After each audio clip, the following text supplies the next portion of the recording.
Good evening. I love these kind of nights when the whole room is filled with smaller people who want to show us what they're learning, because that's why we're all here. So tonight will be more fun. Sorry. I want to call this meeting to order. Will the secretary please call the roll? Anna Braun. Here. Timothy Cummings. Here. Jamie Falco. Here. Louis Figueroa. Here. Lori Herrick. Here. Lee Woo Hong. Here. Lori Lax. Wilbur Pan. Here. Heather Guas. Here. Please stand to salute the flag. I pledge allegiance to the flag of the United States of America and to the republic for which it stands, one nation, under God, indivisible, with liberty and justice for all.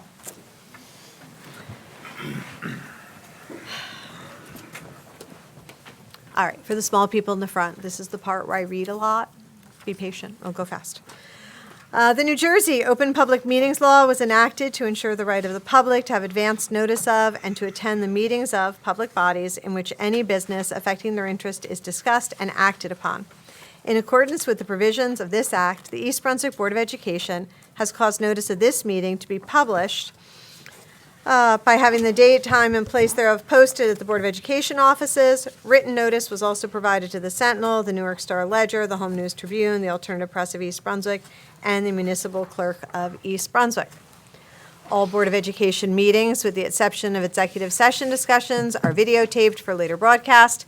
It is the policy of the Board of Education that videotaped meetings are not edited for any purpose. Individuals who speak at the board's public meetings should be aware of these videotaping rules. And now, the superintendent's report. Thank you, President Guas. Good evening, everyone. The artwork on display in the boardroom this evening was created by students from Chittick Elementary School. The art teachers of these talented students are Felix Martinez and Alexis Sismar. Tatiana McBride is the principal. On Wednesday, February 5th, George Scott presented at Parent University on raising healthy children.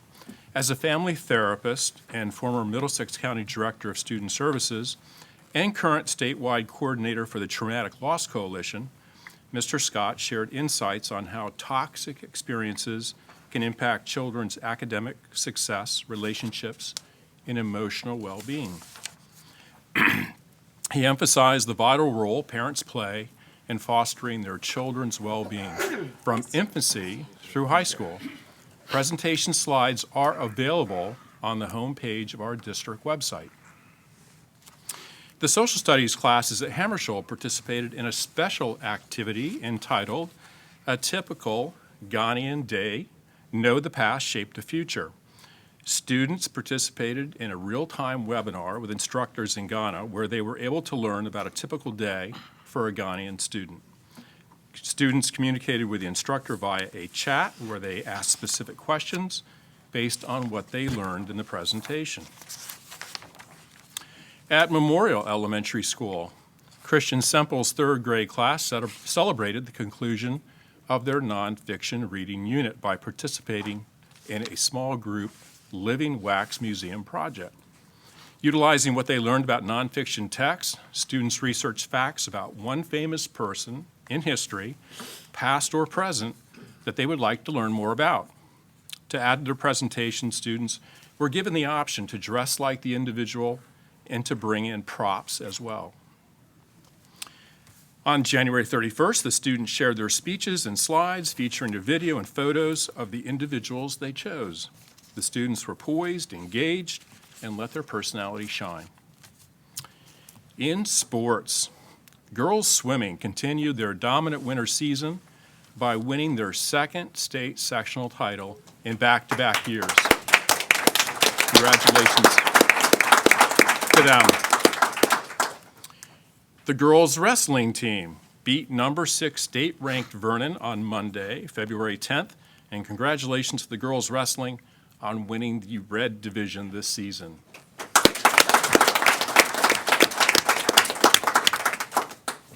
And we're going to stick with girls' success for a second.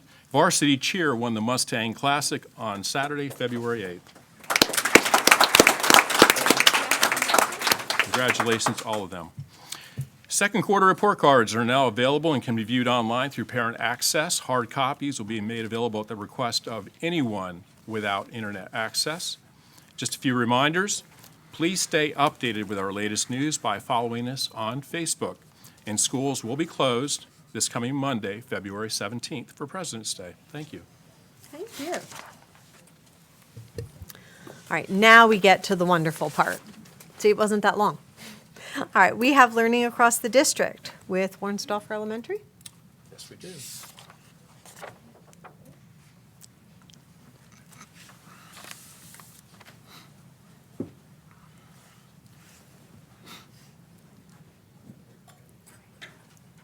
Hi, I am Kabir. I'm Jayan. I'm Matthew. And I'm Violet. We are proud students of Warnsdorfer Elementary, and we are here to teach you about our Let Grow. You might be wondering, what is Let Grow? Let Grow allows us to complete projects to help us become more independent. The idea is to build skills and experiences to help lower the rising rates of anxiety in kids. Every month we get a list of activities we can do to help us grow. When we complete it, we fill out a reflection sheet and our teachers give us a leaf to decorate to put on our tree. I unloaded the dishwasher without my parents asking me to. Why I did this was because my mom was busy and I knew the dishes had to be unloaded, so I unloaded them. This made me and my parents very happy. I created a design to help fold clothes. I created this because my parents don't like to fold clothes, and I thought that this would help them with this. It felt good because it was important to save time, and this helps with that. I ran 1 mile outside in 12 minutes. I did this because it allowed me to get ready for the PACER test in gym class and the EBEF bear crawl. I came in first for the PACER test. It felt good to prepare for something by myself and have it pay off. I came in second in the EBEF bear crawl. I made a mobile for my 4-month-old baby sister. I did it by myself so she had something to look at. I felt proud of myself because I've never done anything like this before.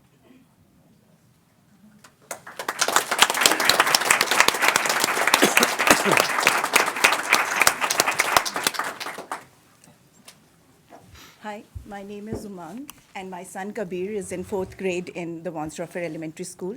I'm here tonight to let you know about the powerful impact this Let Go project has had on my son's development. As like most kids of this age, he was also very reluctant to do any of the household chores. But the gentle nudge that he got from the Let Go project made him interested in doing those chores in the first place. And he grew in independence. He grew, his interest went overboard. He was like, he wanted, every month he wanted to, he looked forward to those projects. And by the time it was the third project, which needed him to, help somebody outside of the family, he already had a plan in place. He knew whom he wanted to, contact, the family friends. He himself made a plan how he wanted to do it, and he did everything without any assistance from my side. So I feel that not only was it a Let Grow project for the kids, it was also a Let Go moment and a project for me. As a mother, you all know that it's very difficult to let go. And, with each project, when I held myself back and let him take the lead, it was the moment which was a very powerful moment.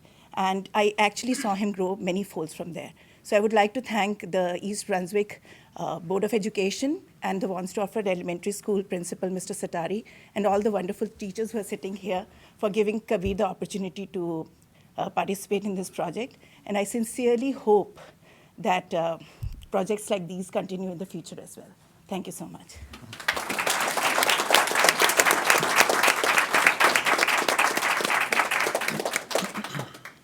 And then these were a few of our fourth grade representatives, but it is going on throughout the entire fourth grade at Warnsdorfer. So we have a variety of projects that they can choose from or that they choose on their own, from climbing a tree to baking cupcakes, a lot of cooking, roasting pumpkin seeds. cleaning the house, and helping siblings with homework. So there's a real variety in the projects that are offered and that they choose to do. Thank you.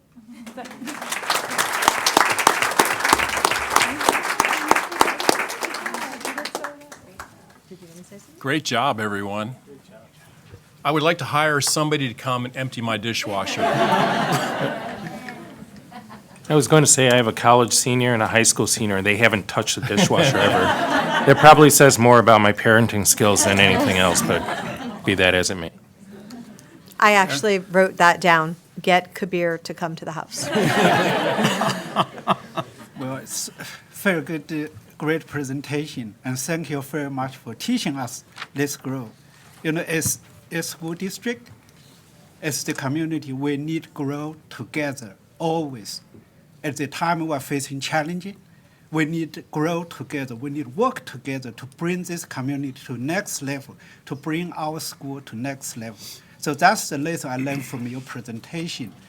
Additional to that, can you please introduce the organization that grows? It only says it's a nonprofit organization. Is any one of you can introduce that organization to us, to the audience? Or if you're not ready, next time. I think they're asking you, I think he's asking you, what is Let Grow? Oh, it's a nonprofit organization that gives us the curriculum for free to instill in the students, and we teach it and has like monthly statements that you can open slides, and we just do it once a month as our class meeting. Thank you. This was excellent, and I have to say, as a parent, I completely know what I completely know what you're talking about, because it's amazing what kids can do if you just ask them to and get out of the way. But it is very hard to let go and just assume they know what they're doing. And school is very impactful for that, because I know that I woke up to a shoveled front walk the other day because someone's coach told her she should shovel before I asked. Someone is not in elementary school, but still, it's the impact of this school. So thank you so much for being here today. So here's what we're going to do. We're going to have a very brief recess so that everyone who needs to get home and relax and do homework before they go to bed, empty the dishwasher, make a quick video to send to my house about how you should empty all of those things. But we're going to have a quick recess to let them go, and we will be right back.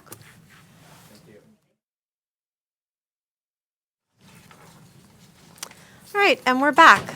If you were out in the hall and you didn't see, the Warnsdorfer students were here, and they were amazing. But welcome back. This is the good of the cause for the public. Oh, I'm sorry. We did not have the student representative's report tonight. He could not be here, but we miss him. And the good of the cause for the public. The Board of Education recognizes the value of public comment on educational issues and the importance of allowing members of the public to express themselves on school matters of community interest. In order to permit the fair and orderly expression of such comment, the board shall provide a period for public comment at every meeting of the board. Residents are welcome to speak up to 3 minutes. The timing will be kept by the board secretary. I would just request when you step up to the podium that you state your name and address, unless you are a student. If you're a student, if you could just give your first name and the school that you go to, that would be good. I also want to say this is your opportunity to speak to us. Because we cannot answer at this part, because this is not our time to talk, does not mean that we are not empathetic, sympathetic, frustrated, or hearing what you have to say. We're just glad that you're here. That being said, is there anyone this evening who wishes to address the board?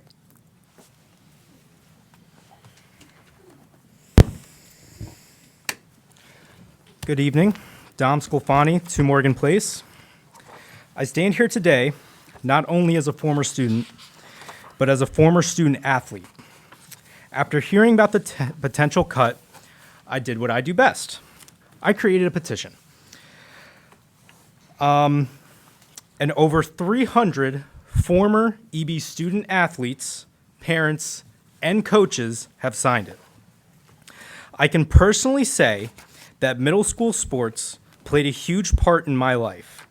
Because I played middle school football, it made me love the sport, and I made lifelong friends because of it. I enjoyed going to practice as it helped build my social skills and my confidence, as well as keep me active. If it wasn't for middle school, I probably wouldn't have played in high school. And the same is true for a lot of people. Middle school sports help develop programs for the future. And by eliminating them, you are hurting the future of East Brunswick sports, as well as hurting students. I could go on, but I only have 3 minutes. Additionally, I do not think closing Bound is a good decision, as redistricting has not been done in a very long time. If you were to redistrict, wouldn't the class sizes go up? Also, if 5th grade was moved back to the elementary schools, wouldn't that increase the class size as well? I just don't think this was really thought out. I also hope you have a plan for the staff that work there, because firing a whole school full of hardworking staff is just plain heartless. While some of you may say, well, where else are we supposed to get the money? I assure you there is a way. You just have to think outside the box, whether that be shared services with the town, fundraising, applying for grants, implementing environmental measures to help save money, or administrators, here's an idea, take a pay cut. Between the events that happened last year and this year, it is clear the administration does not care about the mental health of students. Thank you. Thank you, Don.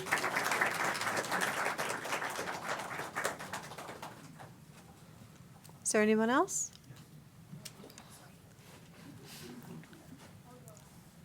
Hi, good evening, ladies and gentlemen of the board. My name is David Brown, 43 Tall Oaks Drive, and my concern has to do with special education. We hear a lot of things in the news about cuts on the federal level, the state level, and from other towns in the area. And my concern with having a child out of district and one in an inclusion class here in East Brunswick is with respect to special education. We want to make sure that there's no cuts with respect to the funding of the kids here, and I feel like this is a group of students where you don't hear much about and their voice isn't really heard. So that's where my concern is, that there's a focus on these kids who need special attention and that there's no funding cuts to these kids. And I'd like to hear from the board with respect to that issue. Thank you, David. Thank you. Do we want people to leave their number or their information with Karen? Mr. Brown, if you would like to leave any information that you have so we could reach out to, if you turn around, the nice lady who's raising her hand.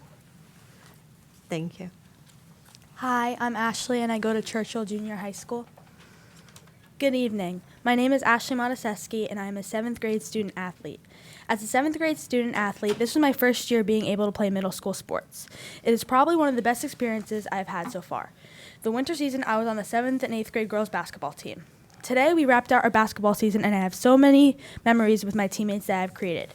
New friendships that I would never have before this. As a 7th grader, I got to play with 7th and 8th graders who became my friends, and most of all, I got to learn from them too. I got to be with my friends every day and it was my escape from school. The stress that school would cause me went right away when I stepped in the court. If we end up getting rid of middle school sports, you're ruining myself and other student athletes' ability to learn and get better. Upcoming 7th and 8th grade student athletes who want to enjoy the experience that I've got this year won't be able to. As a multi-sport athlete, I will lose my chance to do the other sports I love most and not get a chance to learn from other coaches and players.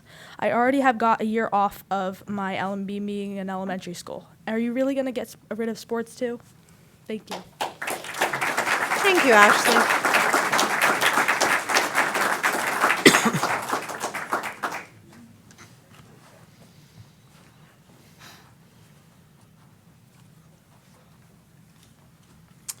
Jeff Sundberg, East Brunswick staff. Good evening, members of the Board of Education. I have had the privilege of serving as a health and physical education teacher here in East Brunswick for 20 years, as well as the head coach for boys cross country and girls track and field. I want to begin by expressing my appreciation for the dedication and the difficult choices you are facing in addressing our school's district budget challenges. I'm here tonight to speak about the vital role middle school athletics play in the development of our students and the lasting impact these programs have on our high school athletes. In recent years, the administration and board have made significant strides in supporting our programs, such as adding 7th grade to middle school sports and increasing financial allocations for uniforms. These have been meaningful improvements, and I thank you for that. That being said, reducing funding for our athletics would be one of the most detrimental cuts to our students' well-being. East Brunswick already allocates a lower percentage of its operating budget to athletics than most other districts in the state. As an example, according to the proposed 24-25 budget of the State Department of Education website, East Brunswick earmarked $1.2 million for athletics out of a total operating budget of $197 million. In contrast, Old Bridge, despite having an operating budget of $28 million less than ours, proposed over $400,000 more for athletics. Their percentage, which is in line with many other districts' budget commitments to athletics, is significantly higher, demonstrating the value other districts have placed on these programs. At a time when we are increasingly aware of the harmful effects of social media and social isolation in our youth, I ask, is there a more important way to support our students socially, emotionally, and developmentally than through middle school athletics? Student participation is at an all-time high, proving the overwhelming demand. If anything, we should be expanding middle school sports, not cutting them. In fact, the New York Times best-selling book, The Anxious Generation, references in depth the benefit of athletics on youth mental health and physical well-being. Without these programs, how will our students spend their time? More hours in front of screens, missing out on the leadership skills, character building, experiences, and physical activity that athletics provide. The impact will be greatest on underprivileged students who cannot afford club sports outside of school. Our high school athletics programs, which have been a source of pride and success, depend on the foundational skills developed in middle school. As a coach, I have spoken with countless former athletes who recall their time in our programs as some of their most cherished experiences. Many have gone on to play collegiate sports, and research from Deloitte shows that over 70% of corporate executives were former college athletes, demonstrating the leadership skills gained through sports. As a parent of a first and fourth grader in the district, I hope my children will have these same opportunities. 10 seconds. I urge you to consider the long-term impact of your decisions and protect this invaluable investment in our students. Thank you for your time and thoughtful consideration. Thank you, Jeff.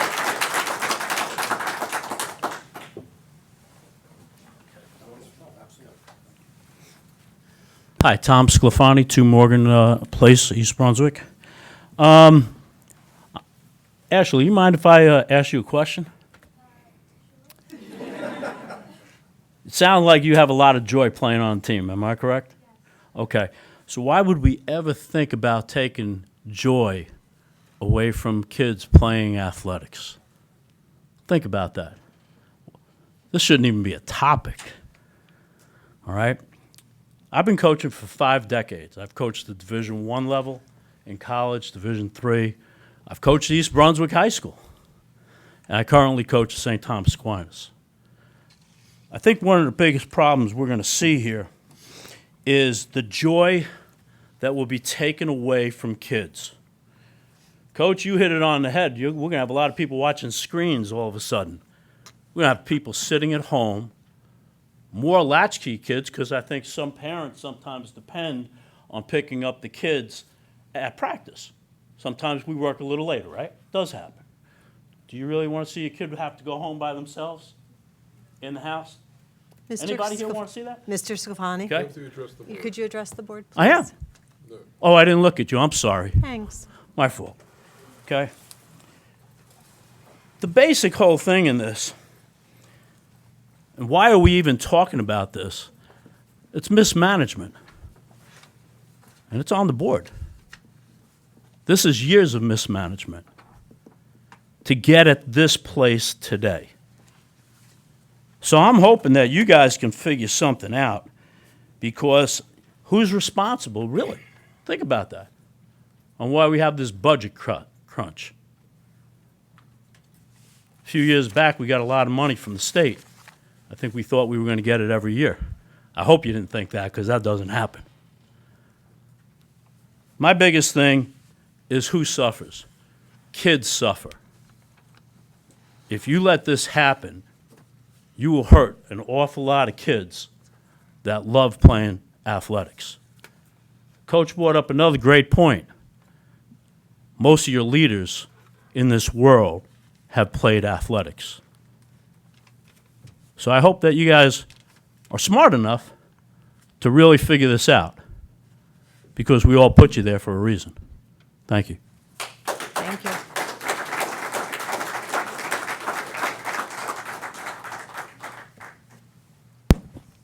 Good evening, Jim Logan, 30 Myrtle Road, East Brunswick. I would just like to briefly add to my commentary from the last meeting. Two things that I think are very important that I neglected to mention, or I didn't think about to mention at the last session. There's a lot, as we know, of Facebook and Instagram warriors out there on any side of these polarizing issues, right?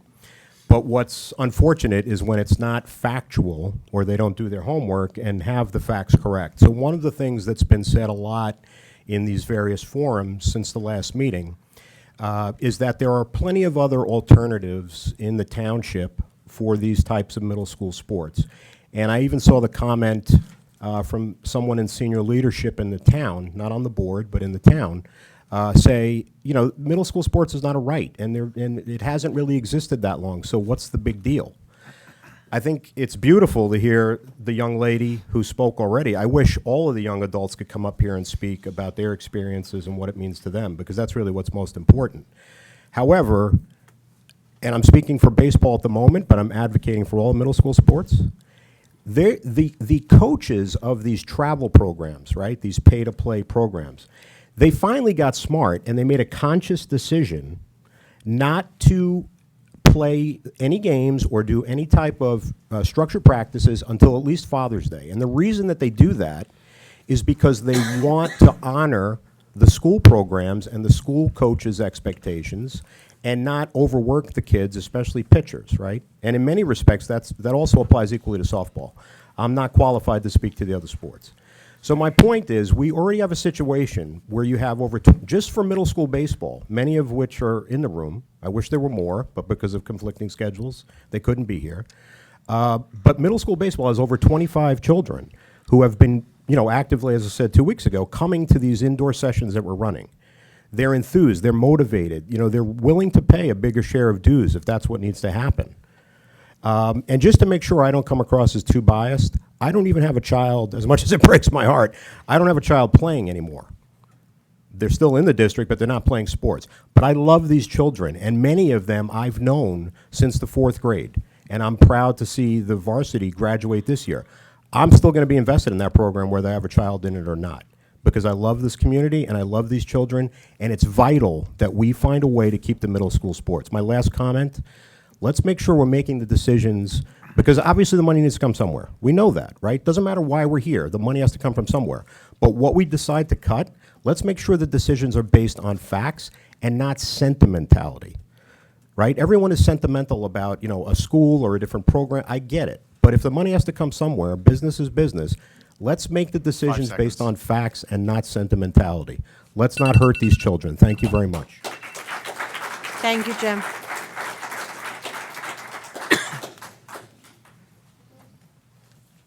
Hi, my name is Erica Batista, 22 Myrtle Road. Could you repeat your name, please? I'm sorry? Could you repeat your name, please? Erica Batista, Thank 22 you. Myrtle Road.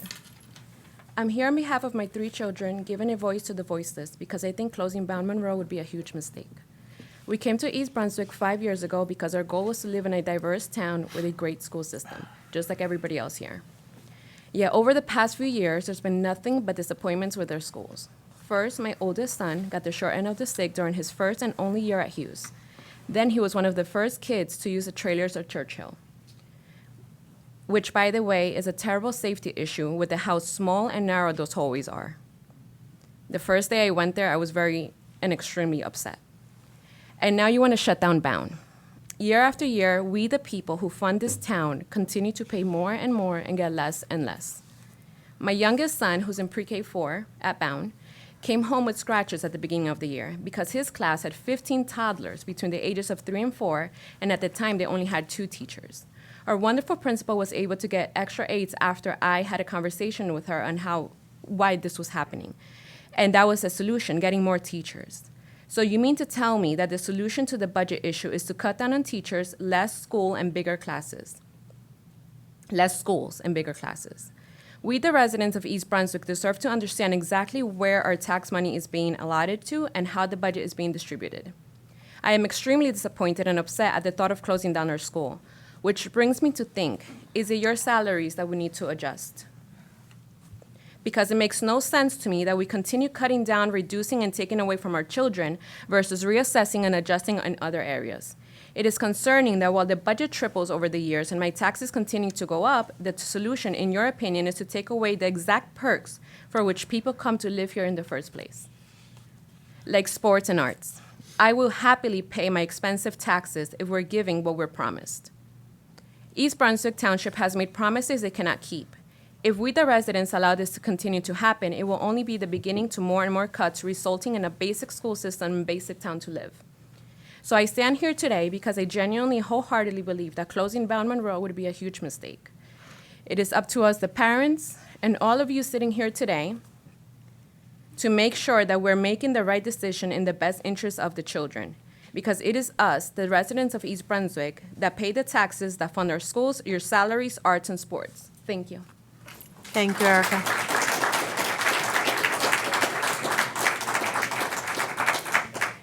Hi, John Schendel, East Brunswick staff. Your last name again, please? John Schendel. Thank you. Good evening. I want to thank you all for all your time and energy you put into this district. I've been in the district for over 10 years as a teacher and coach from middle school all the way to the high school levels. East Brunswick Public Schools has been known for many great things, and one of those is our sports programs from middle school levels all the way up to the high school levels. As a Group 4 school, middle school sports work as a vital feeder program for our varsity programs, in that they can compete for 2 years, grades 7 and 8, in a competitive environment against the best in Middlesex County while growing and developing individually, but more importantly as a team and a community. East Brunswick middle school sports are known for having big numbers, and it's truly the building block for athletics, which is why it's important to have. This fall, we had 167 athletes on 6 teams. This winter, we had 84 athletes on three sports teams for a total of 251 athletes. In the spring, it's still pending, but we have over 150 athletes trying out for 4 sports. Middle school athletics provides the students with extracurricular activities that they look forward to every day. It gives them the opportunity to try a sport they never played before or a sport they really enjoy and want to continue play in a highly competitive setting. For some, this is the reason they want to do well in their academics, so they can be eligible and play the sport they love. It gives them something to look forward to at the end of the school day. Churchill Junior High School would lose the excitement and culture for sports with it not being there. In the morning announcements, we get to hear about excellence in athletics, which students look forward to hearing their names and their friends' names daily. Outside the gym at Churchill, we have display cases of all the success middle school sports has had in East Brunswick, and the spring track records painted on the wall. East Brunswick has been well represented in the GMC as well. Talking about some of the individual sports, wrestling has had 7 county champions, and they were 2nd overall in the GMC this past season. Girls basketball has had an undefeated season and a 1-loss season. Boys had a 1-loss season this past season. Cross-country girls and boys were both 2nd in the GMC championship meet. Spring track, boys were 2nd, girls were 6th in the GMC championship meet this past season. And we also had 3 records broken. Field hockey has had an undefeated season. Girls soccer had a 1-loss this past season. Softball, a 1-loss season. Baseball, a 9-5 season. Our surrounding districts all have middle school sports. Just to name some, Old Bridge, South Brunswick, North Brunswick, Monroe, Piscataway, South River, Spotswood, Middletown, Sayreville, Metuchen, Middlesex, even St. Bart's, and the list goes on and on. All have middle school sports. We have some even have 2 teams, which also include 6th graders. The importance of schools, sports for children is endless. Physical and mental health, social skills, academic performance, time management, confidence, boosting self-esteem, problem solving. Thank you. Thank you, Mr. Schindel.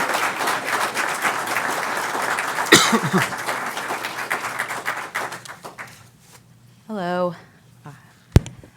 My name is Dana Sclafani, 2 Morgan Place. I was brought to this meeting today for my brother's intention. So I mainly just want to talk about some things. I made a pros and cons list. So the only pros I could think about for 8th grade sports getting taken away is hopefully that money goes to the high school sports. But I don't know where it's going to end up going, and it's probably not going to go there. So when it comes to the cons and thinking about taking away 8th grade sports, so I am a proud alumni of East Brunswick. I graduated in 2015. When I was in school here. I mean, East Brunswick sports was a powerhouse, and it sounds like there's up and coming amazing athletes as well. I feel like taking away 8th grade sports is taking away motivation, mainly out of the kids in elementary school and middle school right now who are looking forward to the 8th grade sports. You guys are increasing more moves out of East Brunswick because of this. East Brunswick is known for their sports, or at least back in my day it was. But you're probably increasing mental problems, mental health issues actually, when it comes to kids who cope with sports. I know I was definitely one of those, and not wanting to even be in your house from the hours of 3 p.m. to 5 p.m. And let's just face it, no parent really wants their kids in the house at that time either. But when it comes to it, I definitely think it's something that, looking at it, seeing young kids talk about this issue right now, I mean, no matter what, you're taking away brotherhoods and sisterhoods that do develop over time. And, I mean, I could say it for sure, speaking on Ashley's behalf, is the kids I played 8th grade sports with are still my closest friends to this day. And we achieved losing games, winning games, changing the game, being game changers. And that's some of the best things that I can even look back on of East Brunswick. When it comes to it, I have so many memories of me and my teammates now, and even just putting the issue on social media, so many of my former teammates were shocked to even hear this issue come up. I was lucky enough when I was in 8th grade, playing 8th grade sports, my older brother was a senior at the time, and seeing him and his brothers now, his friends, go about winning and accomplishing such a big season, that's something I wanted to do. And, that motivation of just one person, that's all you need to basically go about having a whole team develop that same motivation. 10 seconds. So off that, I definitely think you're going to regret if you do that. I think it's pretty hypocritical that you guys have young kids come in here talking about a Let Grow program when you want to build the community together when you're taking away from them. Thank you, Dana.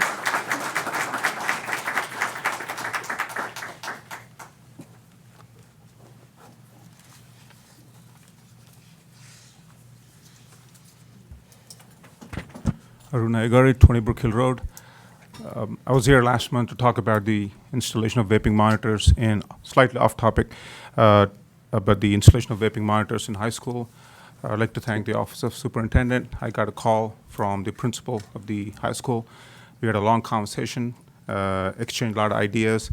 Apparently and obviously, expense could be a factor in installing the vaping monitors. I understand that, but I'm pretty resolute about this. We still need to find a way to have the vaping monitors installed. If not all, at least a couple to start with. I suggested to the principal to have a pilot project, like start with 1 or 2 at the most in most suspicious places in high school.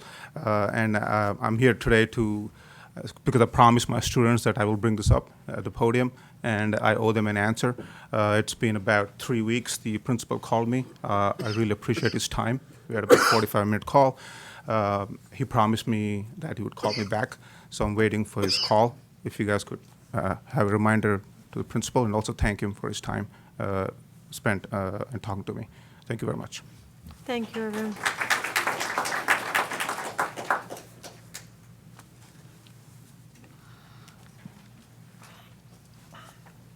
Karen Elmore, 20 Hamlin Road.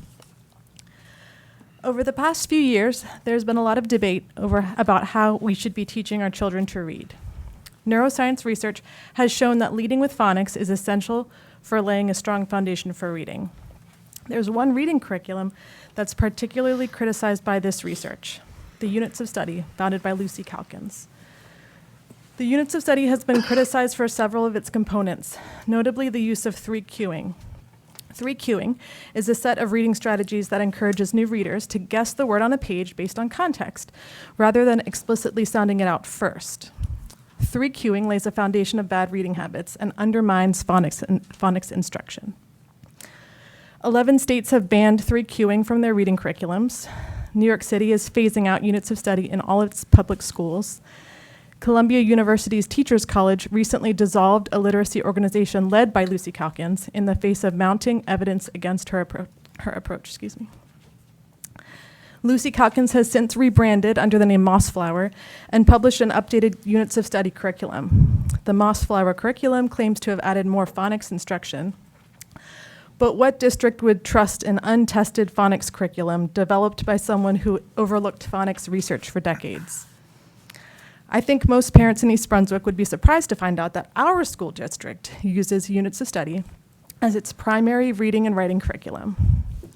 East Brunswick stuck with Units of Study even after its recent criticism and purchased the updated Mossflower Units of Study in 2023. I learned about East Brunswick's use of Units of Study last year from a fellow parent. I was surprised because I had only ever heard about Hegarty and foundations from my daughter's school. The website makes the language arts website makes no explicit mention of Units of Study. With this knowledge that we were using it, I worked with my kindergartner at home on phonics, and I actively discouraged 3Qing.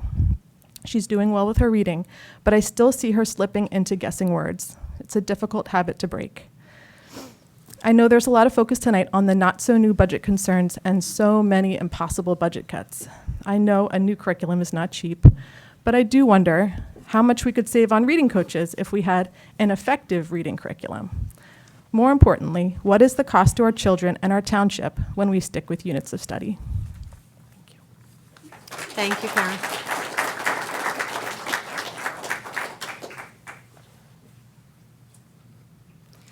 Tatiana Jordan, 27 North Drive. I appreciate the board members who genuinely engage with and prioritize parents' concerns.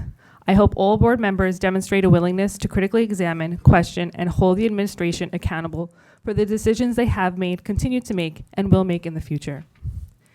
Recently, I met with administrators to discuss the ILA curriculum. Unfortunately, I left the meeting neither hopeful nor convinced that this curriculum adequately meets the needs of our students, particularly those who struggle with reading. Instead, the discussion only reinforced my belief that Units of Study curriculum is detrimental to students' academic success. I can't help but wonder, would my son and so many other children be facing these challenges if there were a stronger emphasis on phonics and phonemic awareness instruction rather than reading and writing workshops, a core component of Units of Study curriculum? If a different instructional approach had been chosen, would we even be in this position? Unconvinced by the ILA supervisor's defense of this curriculum, I had my child independently assessed outside the district. The results spoke volumes. The specialist confirmed that my child requires targeted, explicit reading intervention, contrary to what administrators claimed during our meeting. I was told that because my child was considered on grade level, he was only eligible for Tier 1 interventions within the classroom. Additionally, the school's reading specialist could not provide further support due to an already overwhelming caseload. When I inquired about the reasons for this high caseload, I was given a vague response about changing demographics and a transient population. The ILA supervisor insisted that my son was receiving adequate support through shared reading, small group instruction within the classroom, and partnered reading. Yet the independent assessment revealed he struggles with phonemic awareness, phonics, decoding, and oral reading fluency. The specialist's recommendations stated that he should not be engaging in independent or partnered reading, both key components of Units of Study, but instead receiving targeted, explicit instruction. If this curriculum is as effective as claimed by the administration, and I quote from my meeting by the ILA supervisor herself in regards to Units of Study, that phonics, quote unquote, phonics leads this curriculum, why does the district have to supplement it with Hegarty and foundations? Why the patchwork approach? Why such a glaring discrepancy as evidenced by an outside assessment? Why is this administration so unwilling to acknowledge that Units of Study simply doesn't work? My son is getting what he needs now, not because of the administration, but because his teacher advocated for him, collaborated with colleagues, and partnered with us as parents to ensure he received the necessary support. We are deeply grateful for her expertise and unwavering dedication. Meanwhile, the administration continues to push the curriculum that is failing our 10 children. seconds. Parents deserve transparency, and more importantly, our students deserve an education that meets their needs. Thank you. Thank you, Tatiana.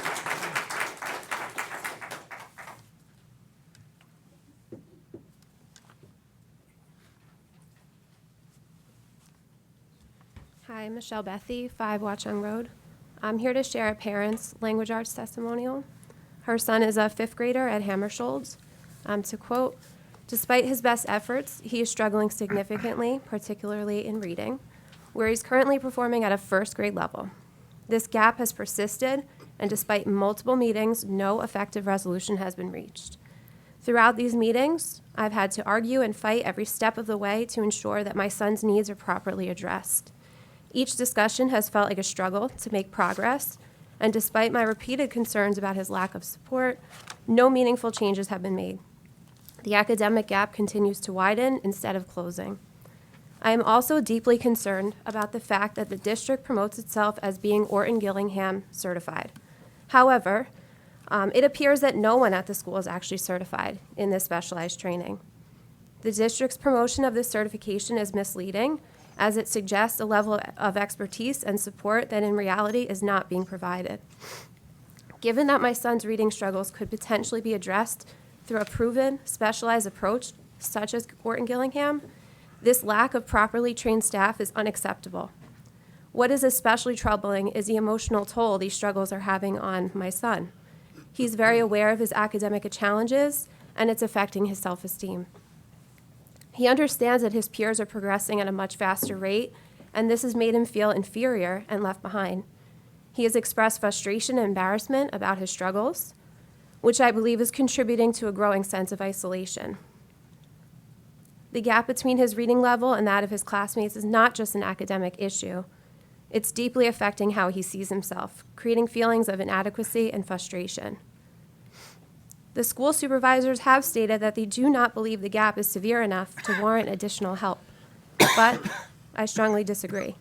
The lack of support is only deepening his academic struggles and his emotional distress, and it's clear that his frustration is growing. This situation is taking a toll not just on his academic performance, but also on his sense of self-worth. I urge the district to take immediate action to ensure that the Orton-Gillingham program is implemented by properly certified staff so that students like my son can benefit from it as intended." End quote. Thank you. Thank you, Michelle.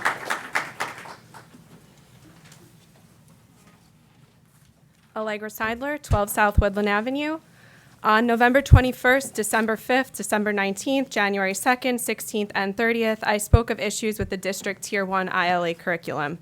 You have also heard from other parents. As this remains an ongoing issue, there are a few things to keep in mind. Number one, all concerned parents have praised the teachers and advocated for their access to high-quality materials and for their professional opinions to carry more weight. Number two, we know Heggerty and foundations are used, but they are supplementary materials. The need for their implementation is predicated on the deficiencies of the balanced literacy products, units of study, and Fountas and Pinnell. With that, foundations is not implemented with fidelity, meaning the steps shown to produce the most success are not reliably taken. And what we haven't even touched on is the lack of evidence behind Heggerty, but there's that too. Number three, the use of such supplements, while better than nothing, has some substantial documented weaknesses. Leveled texts, which the district does use, do not align with the scope and sequence of products like foundations, resulting in minimal reinforcement of spelling and sound patterns, which is essential. Due to this, texts do not complement what has been explicitly and systematically introduced. Combined with the extensive independent reading time occurring in the workshop model employed by units of study, children are regularly left to struggle on their own. This has been shown to cause regression and the misidentification of areas of weakness. We see the enormous task teachers are faced with in compensating for the subpar products and methodology underpinning the entire curriculum. What we really wonder, though, is why. Why did East Brunswick choose to invest more money into the revised units of study in spite of the known deficiencies? We've asked to see district-wide data supporting the current structure, and we have yet to see it. Maybe that's what we will see tonight, but I somehow doubt that. What I expect to hear tonight is a lot of "we do this too," and in my class we do this, generally glossing over what I think we have shown is insufficient. And that is not because teachers aren't capable. It's because the curriculum, the base and the structure it provides are a hindrance to teachers and students alike. The time wasted, the poor habits created, the gaps in foundational skills, they all need to be compensated for, and that's no small task. We were given a very basic MTSS showing 80% of students being served by Tier 1. 80% is the low end of the 80 to 90% that you want to see being served by Tier 1, which means there is unquestionably room for improvement. But from the stories you have heard, there should be a question as to how many are actually being appropriately served in that tier versus how many are being held there to no benefit of their own. A strong Tier 1 curriculum, seconds. which Units of Study is not, would effectively serve more students, thereby decreasing the strain on intervention resources. I am imploring the board and the district to put the interest of our students over the ideological commitment to a problematic methodology. Thank you. Thank you, Allegra.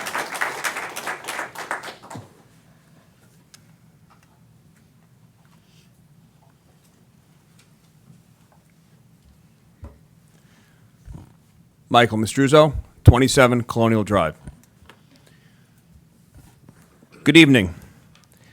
Last week, I stood before you to express an interest in finding other ways to manage the budget without having to cut middle school or freshman sports and possibly other programs.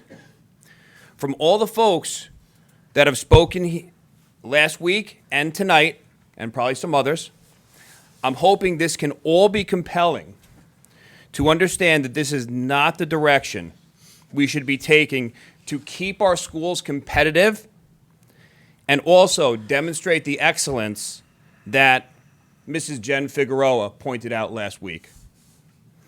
It's known that other townships who have taken this approach may not have seen the financial results they were desiring, and perhaps in some instances may have seen other aspects of those townships regress.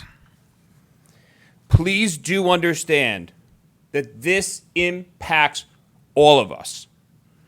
First and foremost, it impacts our kids. And for all the kids that are out here tonight that either play freshman, middle school sports, past, present, future, can you please raise your hand? First and foremost, it impacts them. But also, it impacts the place we live. Let's not let financial challenges dictate our future. In fact, let's use this as an opportunity to demonstrate how we overcame this challenge and be a model for other jurisdictions in New Jersey. Otherwise, we run the risk of being another statistic of a township that took what may seem to be an easy solution, which, unfortunately, my concern will have a negative impact on all of us in years to come. Thank you very much. Thank you, Michael.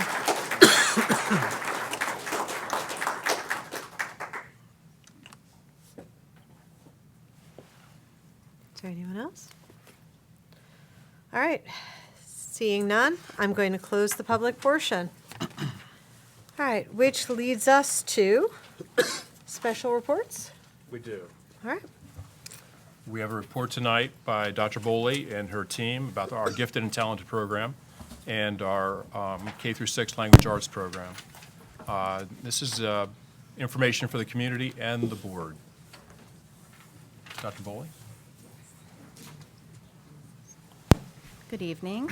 First, I'd like to thank the board for providing us the opportunities to speak with you this evening.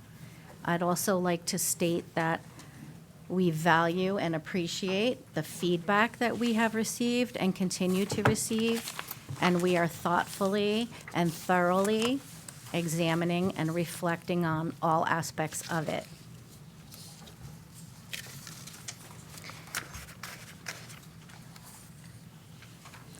Our Gifted and Talented program.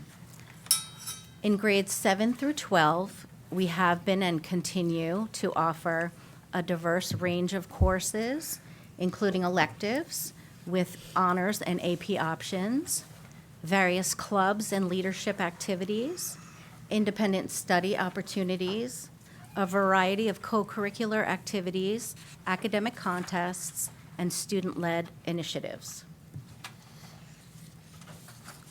At Hammersholt, we have been providing pull-out instruction, a diverse range of courses, including an array of electives, Math Prime, individualized programs of study, adaptive technology, many clubs, leadership activities, academic contests, and student-led initiatives. This year, all of our students at Hammersholt are receiving Tier 1 gifted lessons designed to promote divergent thinking, curiosity, and imagination, and our pull-out instruction continues for students deemed to require those services. For K-4, our teachers are masters at differentiating instruction, enabling students to work at their own ability levels. Many of our elementary schools have and continue to provide Win Time What I Need, where students are grouped across classrooms in an effort to meet their individualized needs. We offer individualized programs of study for students who require such. Adaptive technology, a range of special area courses, opportunities for clubs, leadership activities, academic contests, student-led initiatives. Our fifth graders had been engaging in passion projects prior to their move to Hammersholt. And new this year, all students in K-4 will be receiving gifted Tier 1 lessons, again designed to promote divergent thinking, curiosity, and imagination. Our pull-out instruction will be beginning for our grades K-4 students. All of this is based on the Strengthening Gifted and Talented Education Act, which Governor Murphy signed into law in 2020. I'd like to read the blue to you. The law states that districts need to make adjustments or modifications to instruction, enabling a student who is gifted and talented to participate in, benefit from, and demonstrate knowledge and application of the New Jersey Student Learning Standards in one or more content areas at the instructional level of the student, not just the student's grade level. The law mandates certain requirements for school districts. The law does not specify any specific curriculum to be used, how services must be provided, or the purchase of testing materials. When we speak with colleagues in other districts throughout the state, all districts seem to have their own take on the Strengthening Gifted and Talented Act. Earlier this year, Dr. Moran was at a conference, and there were 30 coordinators in the room, and the moderator asked them to share out what their districts were doing in regards to providing gifted services, and there, of course, were 30 different answers. It is not a one-size-fits-all. In regards to using multiple measures, we have been using local data to identify students' unique needs. With our understanding of recent availability of grant funds, we were able to secure the Naglieri test. With a lens of equity, we liked this test with the nonverbal piece that it offers, thinking that would be quite valuable for certain students with special needs, as well as our multilingual learners. We will be testing kindergarten, second, and fourth graders this year, first and third graders on demand at parent request, and then those first and third graders will be screened next year. And that is an overview of our gifted and talented program. Questions or comments? Would anyone from the board like to ask anything at this time? Okay. Thank you. Moving into reading for K-6, I'd like to welcome up our wonderful language arts supervisor, Ms. Maribel Courtney, as well as many of our fabulous teachers who Ms. Courtney will introduce to you momentarily. And they would like to provide for you an overview of our reading program this evening.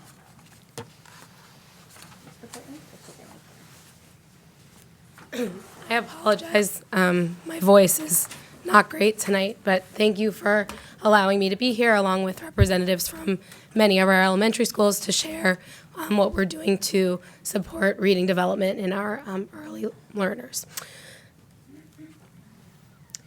Overall, for the reading curriculum, the units of study in reading is one component of it. Along with that, we deliver phonics through the Foundations program. We do our own internal orthographic mapping of high-frequency words, and then we use Haggerty for phonemic awareness. And in the upper elementary school, our students utilize patterns of power for grammar and conventions work. The units of study in reading is what we're using as a primary resource. The workshop format is something that we see value in. It begins with a mini lesson that is focused on different skills and strategies, both related to phonics, fluency, as well as comprehension. The mini lesson is delivered to the entire group for a time frame of between 8 to 10 minutes, and then the class moves into work time.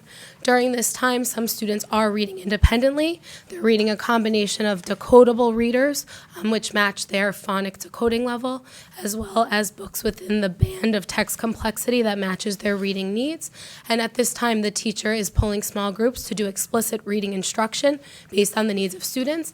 And if a group is not appropriate to the data, they may work with students one-on-one. During this work time, there's something called the mid-workshop teaching point, where the group is paused and an additional piece of teaching is offered. Sometimes it's based on what the teacher is seeing in his or her groups or conferences, or at times it's something pre-planned that might augment or add on to what was presented in the mini lesson.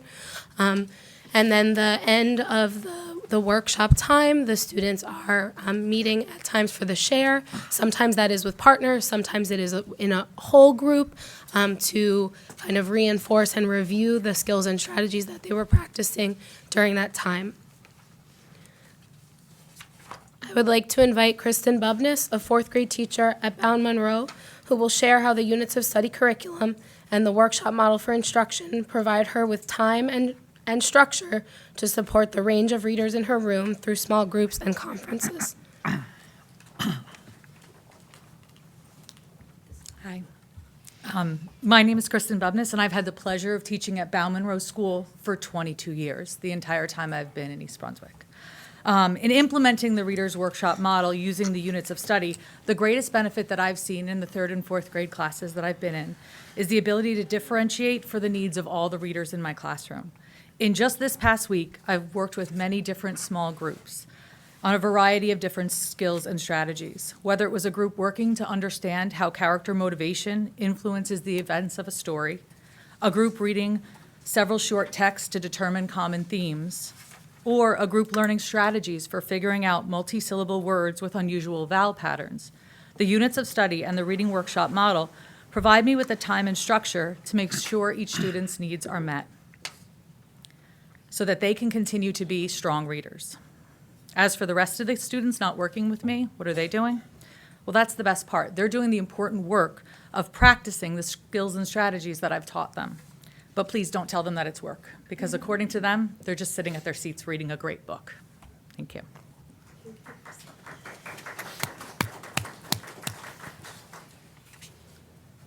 Another important aspect of the units of study in reading is the time for interactive read aloud. During the interactive read aloud, the teacher reads a picture book or a chapter book to their students, pausing frequently to invite student thought, to think aloud, and to model the strategies. This allows us to help our students access text that they might not be able to read on their own, and we also are proud of the multicultural nature of the text that we utilize for this portion.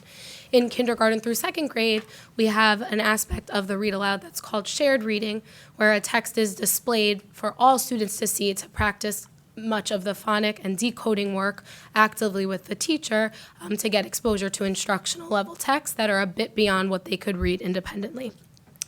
I would like to invite Anne-Marie Curtis, a 3rd grade teacher at Warrenstoffer, up, who will share how the read aloud builds a class culture of reading, reinforces reading skills and strategies, and supports her students in their preparation for the NJSLA.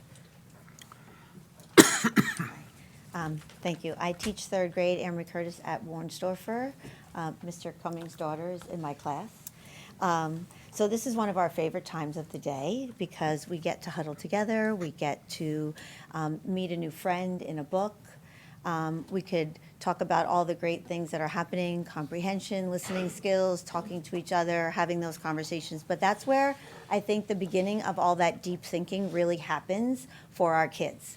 The ones who are not quite up to that same reading ability or are our new students, English language learners, this removes all of that for them, and it still makes that text accessible because I'm reading it and they're listening, and then they get to turn and talk. And maybe they don't have a thought right then and there, but now they've heard from another student and they can share that out. So it gives them that other piece where they get to be a part of that reading community, even if they couldn't read that book on their own. And I think that's really important. We practice a lot of skills during Read Aloud. A well-planned read aloud will allow me to ask different students different types of questions based on maybe their reading goal at that time. We might focus on different tasks as the year goes on. In the beginning of the year, we might be looking at vocabulary or visualizing. Now we're doing units of study where we're talking about characters. So we're having a lot of trait conversations and feelings and how are characters changing. By doing this in a shared read aloud, they can then do it on their own. And that's what, like Kristen was talking about, we're asking them to do on their own, but we've done it together the first time so that they have more accessibility later on. They know exactly what I want them to do. They might turn and talk, they might stop and jot. We're including writing skills. I think so many skills are involved in that read aloud that we're getting together. We refer all year long. We're still talking about the very first read aloud that we read. They're still talking about the characters. They'll say like, oh, Suds is like that. Oh, he did that. Oh, remember Chipmunky? That's from September. And it's still impacting the reading they're doing now when they refer back to him. Or they go, oh, my character's just like that. That's deep thinking in reading. And when we use a one size fits all, we're not accessing that. Having that experience together makes it also, I don't want to say easier, but when I do small groups, we're using that as an example so that we've all come from the same place. And when I give them an example of something new I want them to do, it's more understandable for them because we've done a little bit of it together. But really the best part is when we're all just huddled together listening and learning about this character and meeting a new friend. There's no sounds in the room. They're all super engaged. You can hear a pin drop. Thank you. Thank you.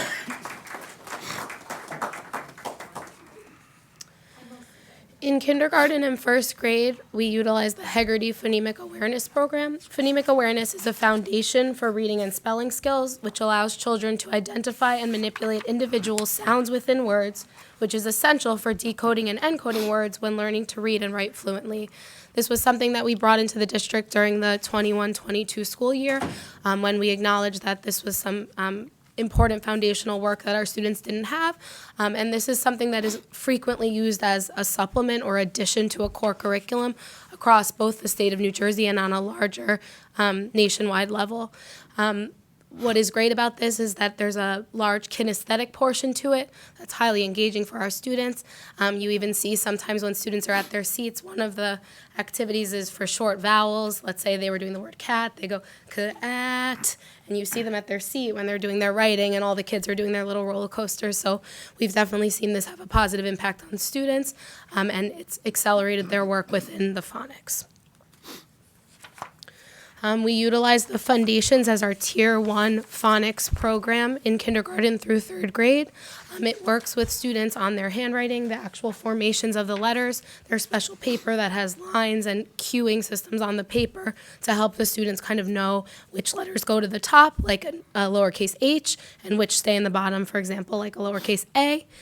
Decoding is the student's ability to read the words using the ability to sound out both individual letter sounds as well as larger groups of sounds. Their encoding is writing of the words, which eventually we think of as spelling, and then their general writing as they do write sentences as well and practice some of the rules for early conventions.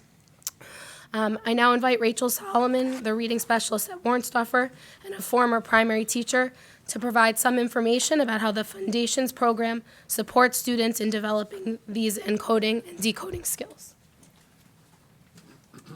Hi, everyone. My name is Rachel Solomon, Warnsdorfer's reading specialist. So the Foundations program is used with all students in Tier 1 instruction. It helps our students learn to read and spell by providing explicit instruction in phonics and phonemic awareness. Students begin this program by learning the relationships between letters and sounds, which is an essential skill for reading and spelling. This begins with very simple letter-sound associations, such as P says P, and continues into more complex sound structures with blends, such as st, digraphs like sh, vowel teams, and diphthongs like oi. As students progress through this program, they are exposed to sequential lessons that target blending and segmenting of sounds in words in isolation and within larger text. By the end of third grade, our students will have learned how to break apart multisyllabic words, add suffixes to base words, and to notice when a part of a word has a schwa vowel sound. Schwa is like the A in away and the E in jacket. The ultimate goal of these lessons, which promote the importance of reinforcement and repetition, is to provide enough exposure for our students to reach a level of automaticity when reading and spelling words within larger text.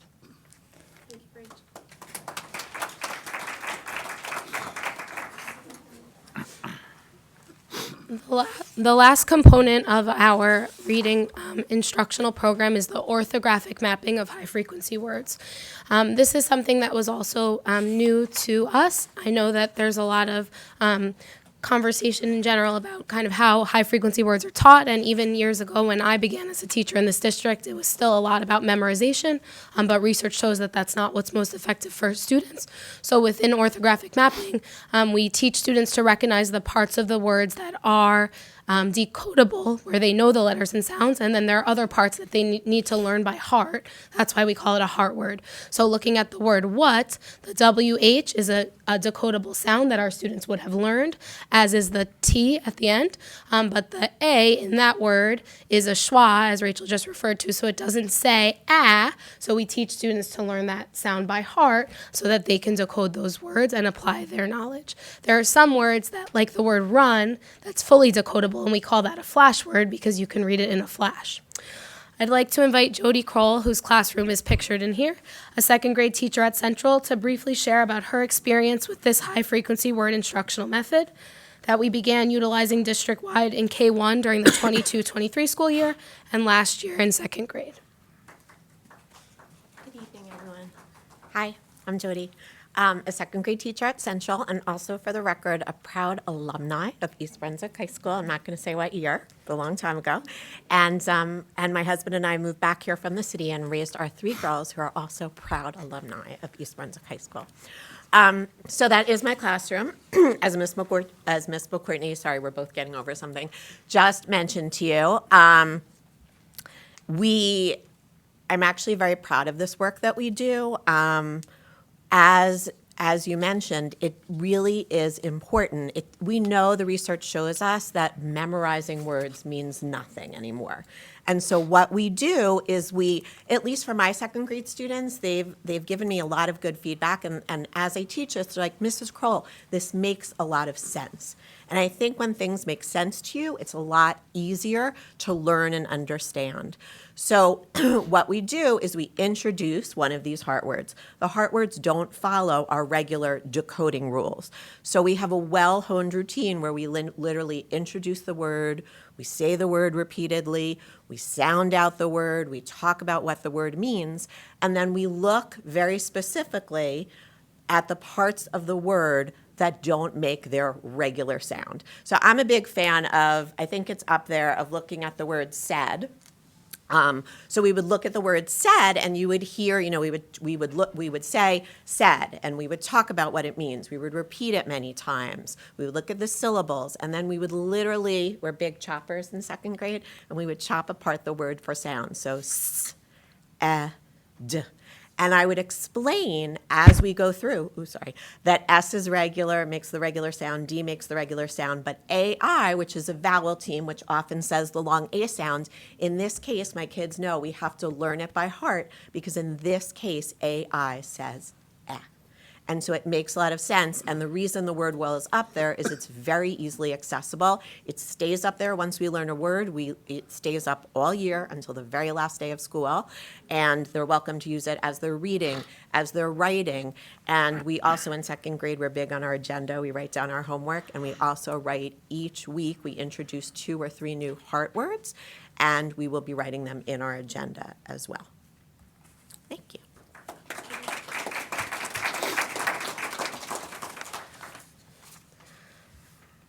As we discussed previously, and as Kristen shared, one of the ways that this workshop model really works for us is because there's time for us to support students based on their individual needs. We utilize a battery of assessments beginning in kindergarten with concepts of print, which is as early as book handling skills. Does the student know where the title is, where the spine is, what to do when they finish a page? We move from there into letters and sounds, then into the Heggerty and the phonics. As you can see, the assessments get, for lack of a better term, more rigorous as we move through, but each of them provides teachers with meaningful data to utilize to determine how they should use that work time and what type of groups they should be planning for. At the formative level, we have, teacher observations when they confer. As Anne Marie shared, sometimes they're jotting notes about their reading. That's great data for teachers to review. How they perform in the small group, checking their notebooks. There's a lot of opportunities for us to see how students are doing and then provide targeted support to them based on their data. Jody will join us again. This time she's going to share how she uses assessment data, specifically the phonic decoding assessment, to group her students and provide them with intentional instruction.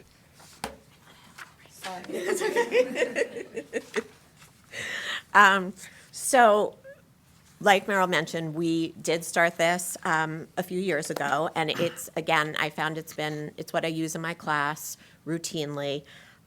What I love about it, it's an ongoing assessment. It's not like a one and done. I'm constantly doing this throughout the year. It has 12 levels. We literally start at level 1 for decoding. It goes up through level 12. If you get to level 13, you are proficient. It starts fairly simple, like those CVC words, and it goes, level 12 is more like multi-syllabic words. What I like is, as I mentioned, it's an ongoing assessment. What I also really like about it, the kids read the words to us, but while they're reading the words, we're also taking notes on how they're reading those words. Like, for example, are they sounding out sound by sound, or are they reading by syllable? Are they fluently just, sort of breezing through the word? I think those anecdotal notes are especially helpful. And then based on, it's a set amount of words that they go through, sometimes it's 12, sometimes it's 15, but based on the percentage that they get correctly, we then make a determination. Often it's 80%. If they get 80% correct, they're able to move on. But again, we also rely on those anecdotal notes, because even if someone had a fairly good percent and I'm concerned about their fluency, that might be something that I would look at. But what I really like is, as they're divided up into categories, we're able to see right then and there.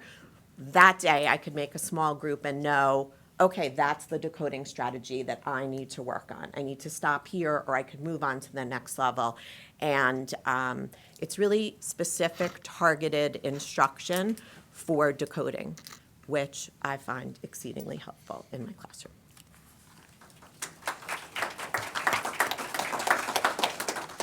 And just one thing to add that I think is that teacher appreciate about this assessment is that it has a combination of real words and nonsense words, because we know that some students have just a really strong sight vocabulary from just reading a lot with their family at home and in school, but some of the words are, not real words, like the word niff, and that really tests, are you able to kind of put those sounds together and apply your letter sound knowledge in decoding, and in order for a student to be proficient, they would have to get some of those words correct as well, which gives us an extra indication of their ability to really decode. I'm also going to take some time just to speak to you briefly about some Tier 2 and 3 support. So as we shared during the work time in the classroom, the students are getting targeted Tier 1 support after the mini lesson based on the data. But for those students who need additional support beyond what can be offered in the classroom, they receive support from the school's reading specialist. Now, most of our students who are receiving the basic skills instructional support are either receiving a phonics-based intervention, which has to do with the decoding of words, or a comprehension-based intervention, which has to do with their understanding and making meaning of a text. We typically focus on ensuring that the phonics, is tightened up, and the students have, like Jody shared, reached that about level 13 on that assessment before we move into comprehension, because they're still getting comprehension work in their classroom through the mini lesson, through the read aloud, and through the shared reading. But for their intervention, we want to focus on that being kind of the first part of the hierarchy before moving into comprehension. Most of our students receiving the phonics are typically our first and second graders, and some point in second grade, early third, students in intervention move into their work with comprehension. I'm going to invite Rachel back again. She's going to now put on her specialist hat and talk with us about what a week of instruction might look like for students receiving either a phonics or comprehension-based intervention. Thank you. I'm back.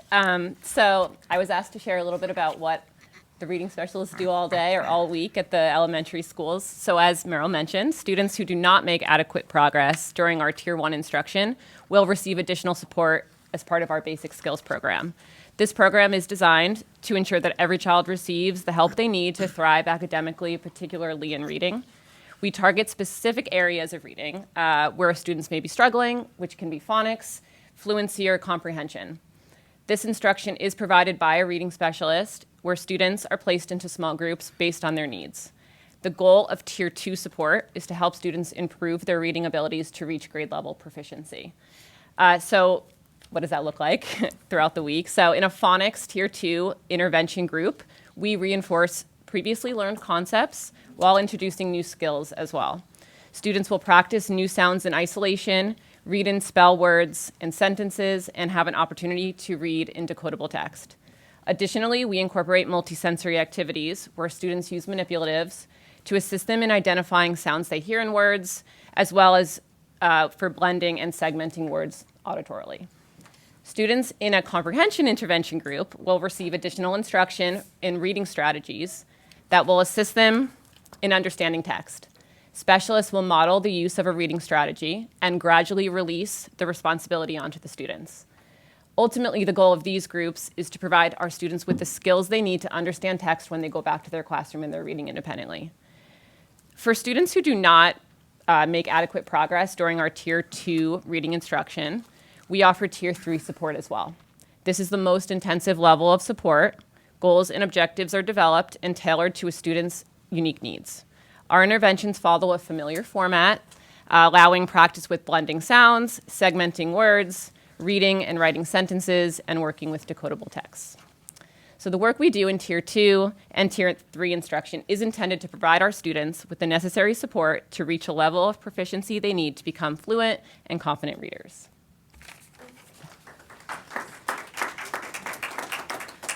And I meant to add earlier, as you see some programming listed on there, so for phonemic awareness, there's a supplemental resource to the original Heggerty that's called Heggerty Bridge the Gap, which is for students in second grade and above who still have some documented needs for phonemic awareness. And then for the phonics, the specialists kind of make a determination based on the level of the students and how much exposure, if they're going to use the Orton-Gillingham approach, or what's called a double dose of foundations, which is a resource that comes with the Foundation Tier 1 kit that's meant to be used for students who need Tier 2. In comprehension, Rachel mentioned strategy groups. Some of our other specialists, depending on the needs, also use a resource called visualizing and verbalizing, which starts at the picture level, just getting students to be able to describe what's in a picture, moving on to a sentence, into a paragraph, and eventually a passage, because often the reason our students struggle to understand what's happening in a text, problem and solution, character, is because they don't have that automatic mental movie. So that resource helps them to kind of create it for themselves so that they're able to then understand what's happening in the text they're reading. And something that's really important for the success of all tiers of our instruction here in East Brunswick is the support that we provide for staff. We provide professional development in a full-day format at the start of the school year, as well as this year was in November, but another day in the year. The teachers, obviously, in the K-4 setting teach multiple subjects, so they're not only with language arts, but there is targeted work for them in language arts with myself. There's also after-school meetings. Sometimes the focus is on intervention, like what are the different things you can be doing in Tier 1 during the work time to support students. Sometimes the teachers bring their recent data and we analyze it together with a structured protocol to identify kind of what students need, what are trends we're seeing school-wide, district-wide, grade level-wide, and to plan for instruction. And sometimes the work is really to collaborate where we can take colleagues across our 8 buildings and get them together to kind of work on those goals. Another really important aspect of the success of our programming is the collaboration between the teachers, the specialists, and the administrators in their buildings, because everyone really is working to ensure that the needs of students are met and that we're doing everything we can for students. So I'd like to invite Katie Mataseski, one of the current Hughes reading specialists, and a former instructional coach and K-4 specialist, who will share how she works collaboratively with the admin team to review data and ensure the students are getting the support they need. Hi, Katie Mataseski, as she said, reading specialist at Hughes. At Hughes, we're constantly monitoring student data. And as she said, I previously worked at a K-4 building where we kind of operated in the same way, obviously on a little bit of a smaller scale. At our leadership team meetings, myself as the reading specialist, along with the principal and assistant principals, have a running list of students we are monitoring. Specifically, we're monitoring students at a minimum of a quarterly basis, but really informally much more than that, for a variety of reasons. They might not be meeting benchmark standards. We then cross-check their names to supports we are offering these students at our school to see what they are receiving and whether or not the interventions have been successful. Based on that information, we make decisions on whether we will continue these supports, release some of the scaffolding, hopefully, or maybe have to increase some of our supports and interventions. Our team works very closely with the counseling team as well as the classroom teachers to make sure we have the whole picture and continue to support these children the best way we can. Thank you.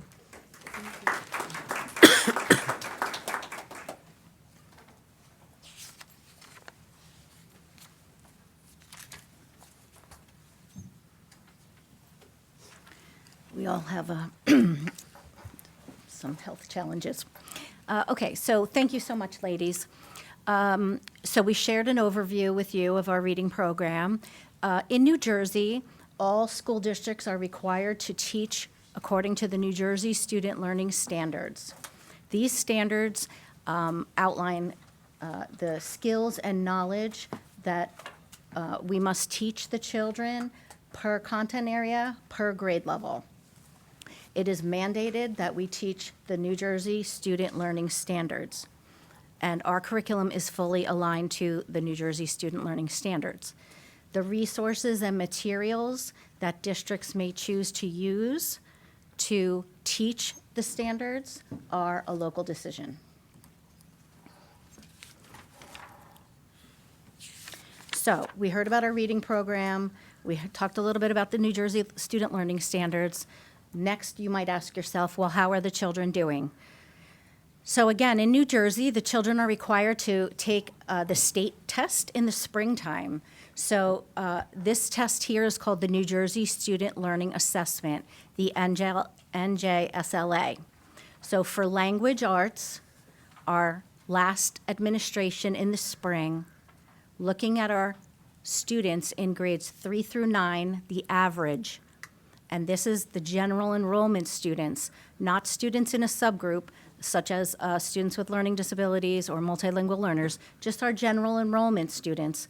The average in grades 3 through 9 was 84% proficiency, and you can see the state average of 52%. As they get a little bit older, in 11th grade, all students are required to take the New Jersey Graduation Proficiency Assessment. All 11th graders must take this exam. Our language arts proficiency last year in 11th grade, and JGPA was 92% proficiency compared to the state average of 82%. Our graduation rate is 96%. That 4% includes students who are eligible to stay with us until they're 21. And are our students college ready? 94% of our students have been accepted to and plan to attend colleges nationwide. Our students are being successful and continue to be successful in our East Brunswick Public Schools. Thank you. Questions, comments? Thank you, Dr. Boley. Thank you. Thank you, Dr. Boley. Before we move to comments from the board, thank you for your presentation. Thank you so much. I know it's a struggle with your voice, so we appreciate you both being here and putting this together. I really want to thank the teachers, though, for being here and explaining what they do in the classroom. Thank you all. I say all the time, if you really want to know about what goes on in a school, ask a principal to take you on a tour because they get passionate about their building. And if you want to know what goes on in a classroom, you have to ask a teacher about their room.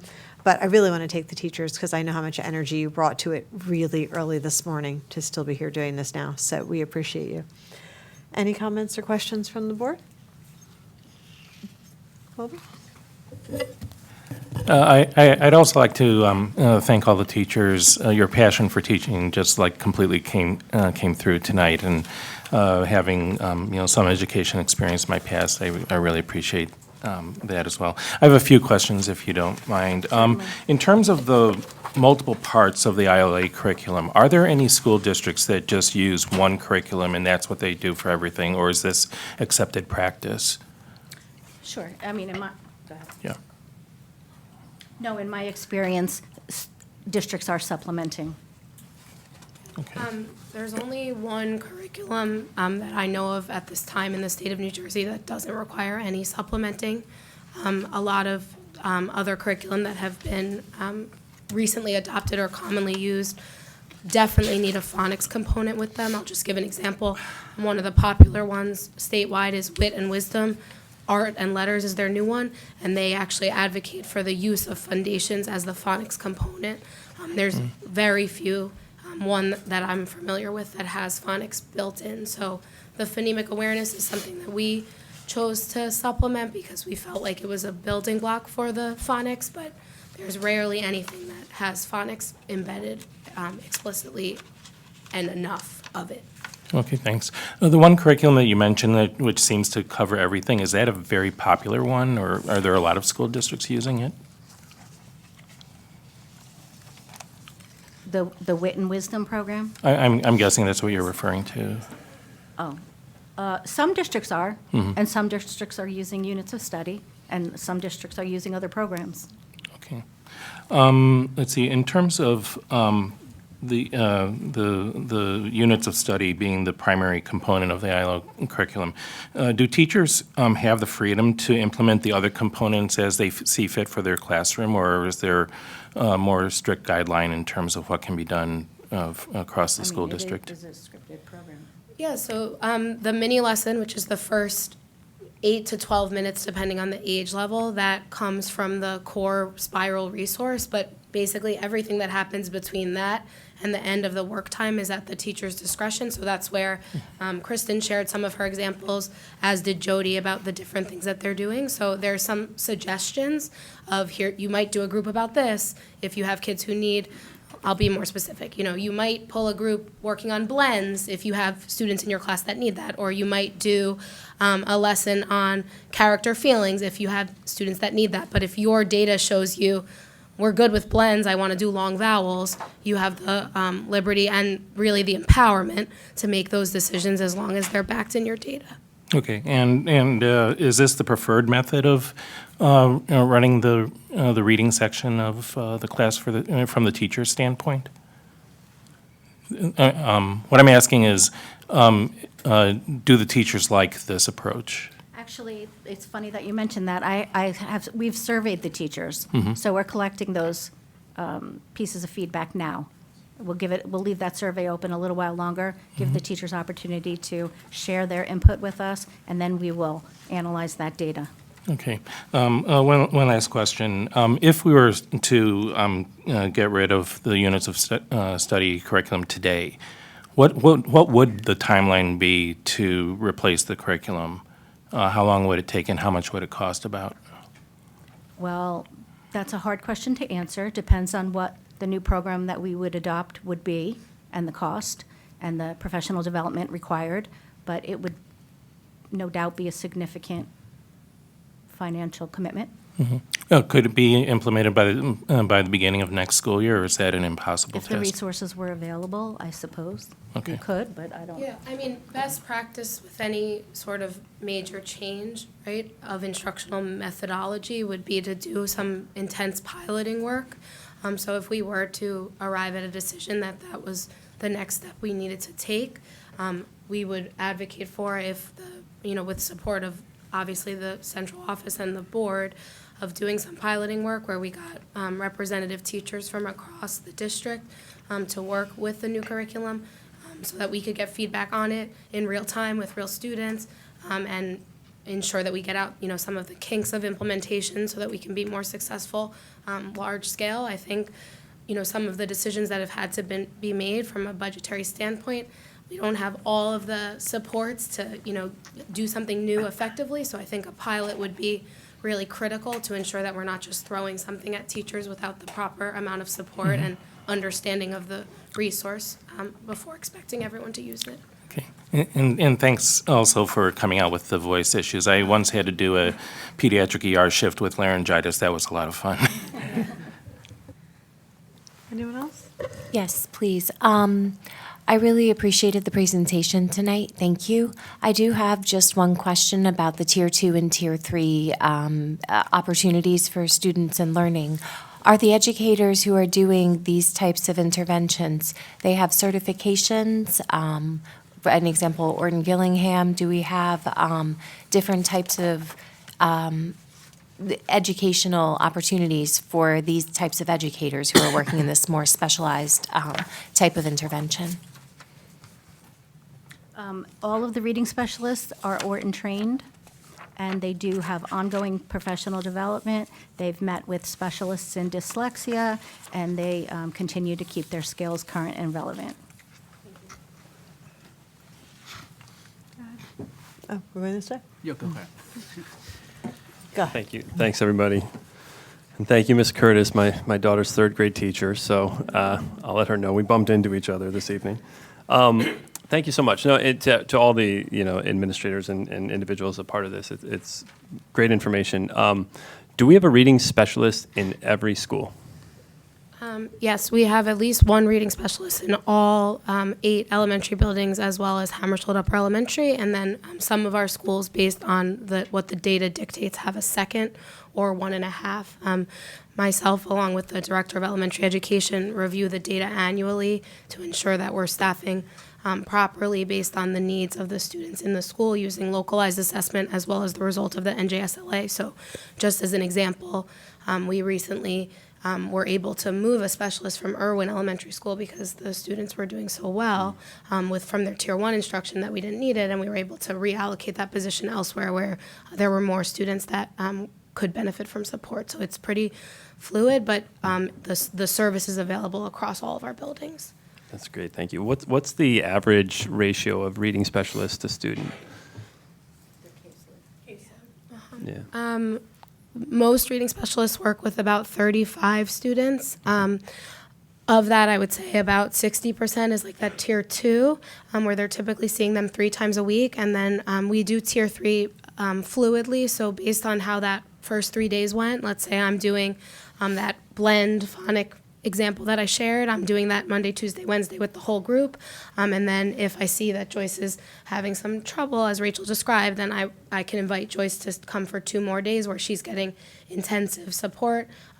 Gathering more data, I'm reassessing her to ensure that she's ready to move on with the rest of the group the next week. That's great. Thank you so much. And if we were to look back on the past 5 years, would those ratios of caseloads, 5 to 10 years, be pretty consistent over the course of the past 5 years? Yeah, I mean, this is my 4th year in this role, so what's hard is that some of our new adoption, like the Hegarty, even changing the high-frequency word instruction, those small changes, it's hard to know the impact because it simultaneously coincided with the pandemic's impact, right? So I would say we've been pretty consistent, but something that we're really proud of with our interventionists is that, the goal that Danielle Dineno, the director, and I share every year is our goal is to exit kids out. We want you to work you out of a job, right? Which we know that's not the reality because some students have a range of reading needs, but every month, like the meetings that Katie described, we meet with the specialist quarterly and we celebrate kids who are able to exit out, meaning that they're now making that sufficient amount of progress to get what they need from the Tier 1, and that allows us, if appropriate or necessary, to support other students that maybe perhaps were not as high of a need previously. Thank you so much. I have one final question, and then I'll stop. The two, and thank you so much. I was waiting for that data at the end, right? Like, really want to see that. The two assessments, those are state mandated at the top of the data page? Yes. Okay. And I'm hearing, and just correct me if I'm wrong, that there's a lot of internal evaluation that is also done where we're really, we're continuing to evaluate best practices and look for improvement. So I just wanted to confirm that was happening in addition to, those are great marks. It's nice to see us above state averages. That would be my expectation of this community. And I guess on that, have we seen those numbers also increase over the past 5 years? The numbers are increasing. The needs of the community, of our student population are ever changing. So we are, constantly reevaluating our practices to make sure that we are meeting the needs of our students. And as I said earlier this evening, we do value and appreciate the feedback that has been shared with us, and we are taking every piece of it under advisement. Go ahead. And how long is a curriculum expected to be used? So you said that the current curriculum is from 2015, is that correct? We have the revised, but the program, yes. Right, okay. So how often are curriculums updated or, reassessed and changed? We reassess our curriculum I'd say every 5 years. We're constantly looking at our student data. We are seeing success. The teacher feedback will be interesting. It had not been previously shared with me, so we'll be very curious to take a look at those results. The parent feedback and the parent shared experiences, lived experiences, had not been shared with me previously. So we are all taking this very seriously and taking it all under advisement. Thank you. Anyone else? Yes. So I want to thank you, Dr. Bully, and your team are doing a very good job. The data doesn't lie. For grade 3 to 9, 84%. For statewide, 52, which is a significant difference. For the 11th grader, 92% of 82%. So very impressive. From the presentation first of all, very good presentation, very informative. You guys are doing a very good job. As Katie mentioned that, when the teacher provide intervention to the students who need help, you guys work with the counseling team. Doing this, we'll find out why this student is falling behind. Is it family change or financial or what parents change? That is very good. Doing this can not just improve students' reading level. It also can help us find out if there are any potential mental family issues. That is great. Thank you. Thank you, Mr. Hahn. And I have a few more questions about the detail. So you mentioned that we have Tier 1, Tier 2, Tier 3. So how many students are in Tier 1? No, I'm sorry, Tier 2 and Tier 3. And how long will they stay in Tier 2 or Tier 3? Well, I don't have the data for every school, for every grade level right here. Our reading specialists are being very successful in exiting students from their caseload, which means they're returning down to a Tier 1, where Tier 1 instruction in the classroom with their general education teacher is meeting their needs. Some students, do go through a Tier 3 and are still not finding success, and therefore may be recommended for a child study team evaluation. We have students being serviced who are multilingual learners And, their acquisition of the English language is something that really can't be quantified or put on a timeline. So it's very fluid, and there are a lot of factors impacting the work. Okay, so, even we have 84% for grade 3 to 9, 92 for 11th grade. Just like early this evening, the Warren Stoffel kid teach us, let's grow. Let's get 100%. Thank you. Thank you. Mm-hmm. Quick question, kind of going back to gifted and talented.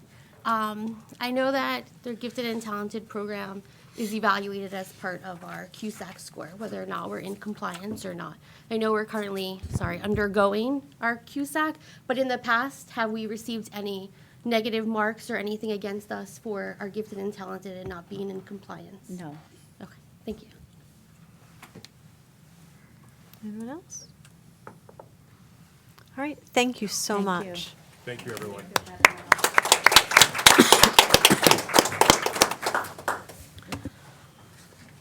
All right, we are moving on to our agenda. What I would like to do this evening, which does not in any way shorten our discussion or your questions, is I would like to ask for a motion to move the entire agenda. So moved. Ms. Herrick? Second. And Jamie? All right. Any discussion?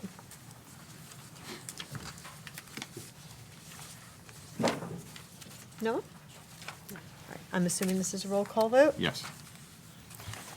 Anna Braun, Yes. Timothy Cummings. Yes. Jamie Falco. Yes. Louis Figueroa. Yes.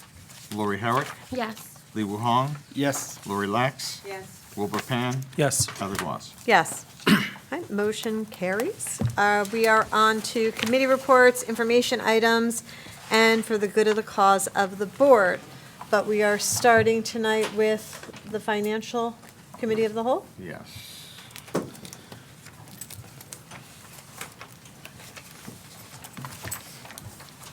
Thanks.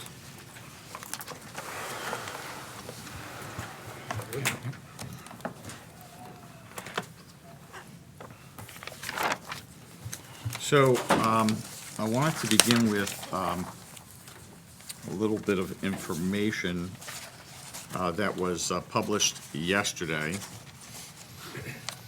And in case members of the board or the community hadn't seen this headline, New Jersey faces $3 billion budget hole, and Trump's federal cuts could make things worse.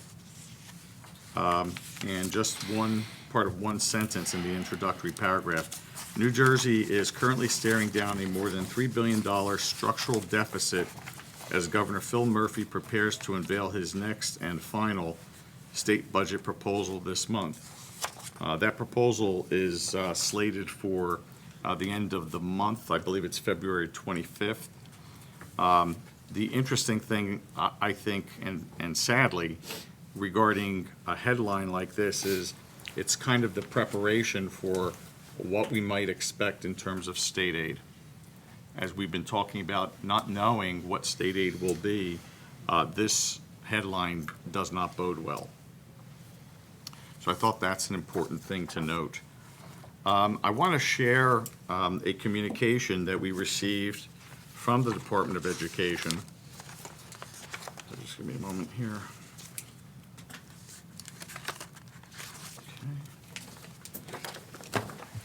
And I'll briefly go over what this communication is about.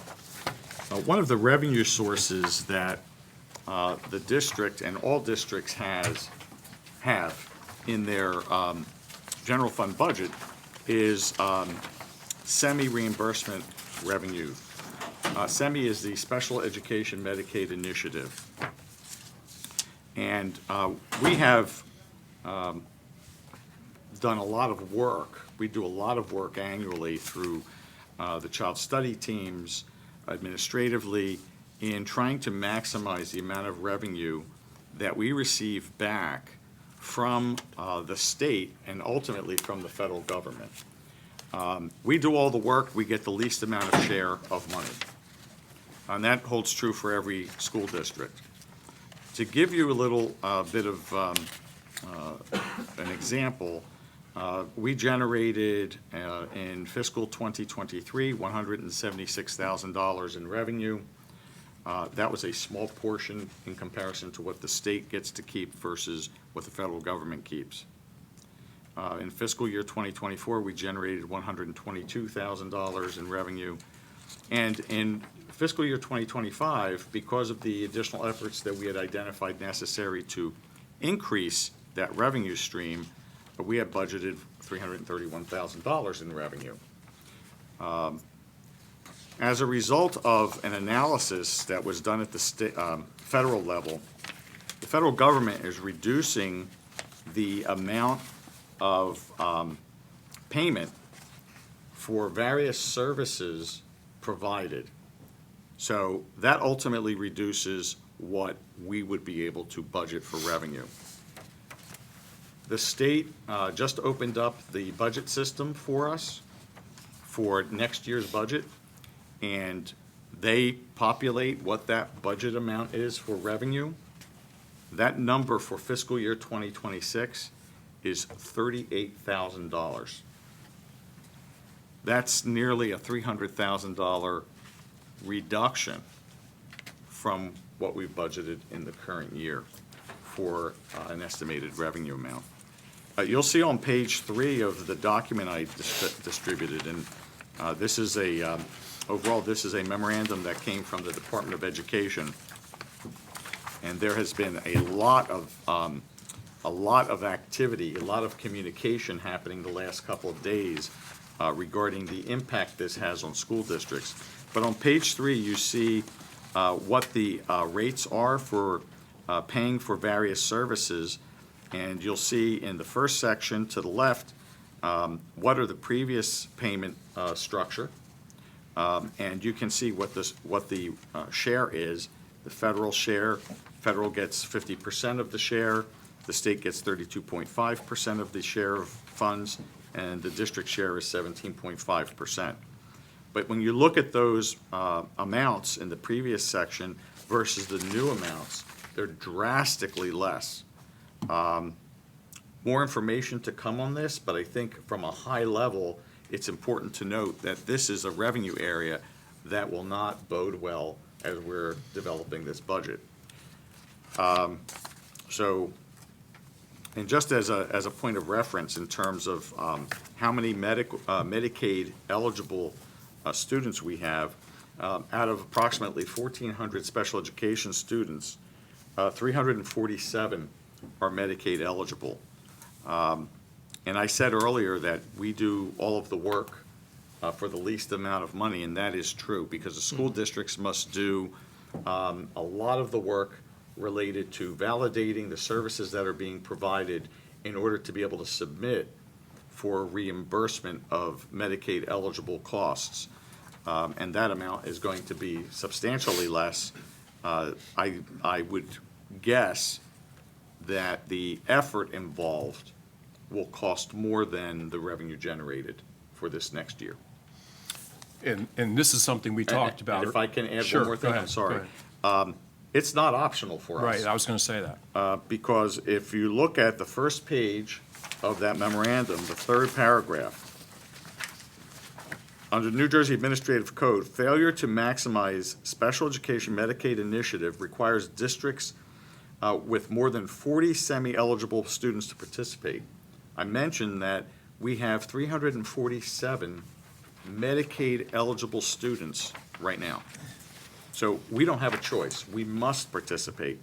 The consequence of failure to participate is a required corrective action plan, and if I remember correctly, also impacts our QSEC scoring. It does. I'm sorry, Dr. Valesky. No, I was just going to reinforce, Mr. Giuliano, what you just said, but this is one of those areas that we're learning about real time right now, sharing with the community just as we learn it. And it's a situation where it's going to, or at least ballparking it, it could end up being a cost to the district, not a revenue to the district. So we just wanted to let you know that.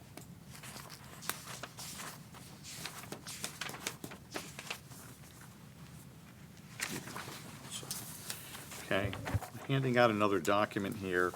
One of the items that that we've discussed is the potential for increasing the fees charged for clubs, activities, and athletic registrations. So I'll just walk you through this document. This is looking at, it is an analysis of what our participation is in terms of registrations for each of the various activities for the various seasons, including athletics. The columns are pretty self-explanatory. The gray columns reflect the value of free and reduced registrations. Now, students that qualify for free and reduced lunch do not pay, but this information is more to give you a reference point as to what that value is if there were to be payment from those groups. When we move across this worksheet, when we get into columns I through N, this is providing the calculations for what if the fee for a club were to increase to $20 and the fee for athletics to $75. K goes from 25 to 100, and then M 30 and 125. You'll see in the bottom of columns I, K, and M what that estimated increase in revenue would be. So by increasing the club price to $20 and the athletic price to $75, the increase in revenue is approximately $63,690. By increasing the club price to $25 and athletics to $100, the increased revenue is $127,380, and increasing clubs to $30 and athletics to $125 would result in approximately a $191,000 increase in revenue. Can I ask, how long have we had, I mean, it's been this way since I've been paying it, but how long have we had the $50 registration fee for athletics and $10 for clubs? I think it's been about 15 years. It was that way when Has I not came changed. to East Brunswick. I have also a question, Mr. Giuliani. Mr. Giuliana, the families for more than one kid, is there something that we've normally done in the past for families that might have multiple children? Something that we've done to ease the burden a little bit on payment, even at the $50 level? Right off the top, I don't believe there is. I think it's $50 per student per sport. So that would be something that possibly we can incorporate into any increases We for the could take future? a look at that. Take We'd a have to look at that? analyze what that impact would Thank be. you. Yes. Yeah. Okay. Mr. Giuliano, you're going to ask for these back, right? Yes. So any notes on these? I just want to Yeah. caution the board members, if they're writing notes on these, Yeah, we're going because- to ask for these yeah, because documents we're- back. We're not ready for, this is for discussion purposes at this point. And this is on the next document I'm going to hand out as well. We can have discussions on these, but we'll need to recollect them. So, let's see, 2, 3. Can I explain a little bit? Yes, about- please. Okay. I just want to explain, because the way we're doing it is different this year than in years past. This is the first year that the Finance Committee has been a committee of the whole. So in the past, the Finance Committee would meet with 4 board members and administrators, and then there would be a second meeting with the entire board. This year, we've moved it to a committee of the whole, which means we're doing it from the very first step in public, and everyone working together in hopes that there's not just more transparency, but the communication is more even and level across the board. But we're sorry, some of the documents are still confidential.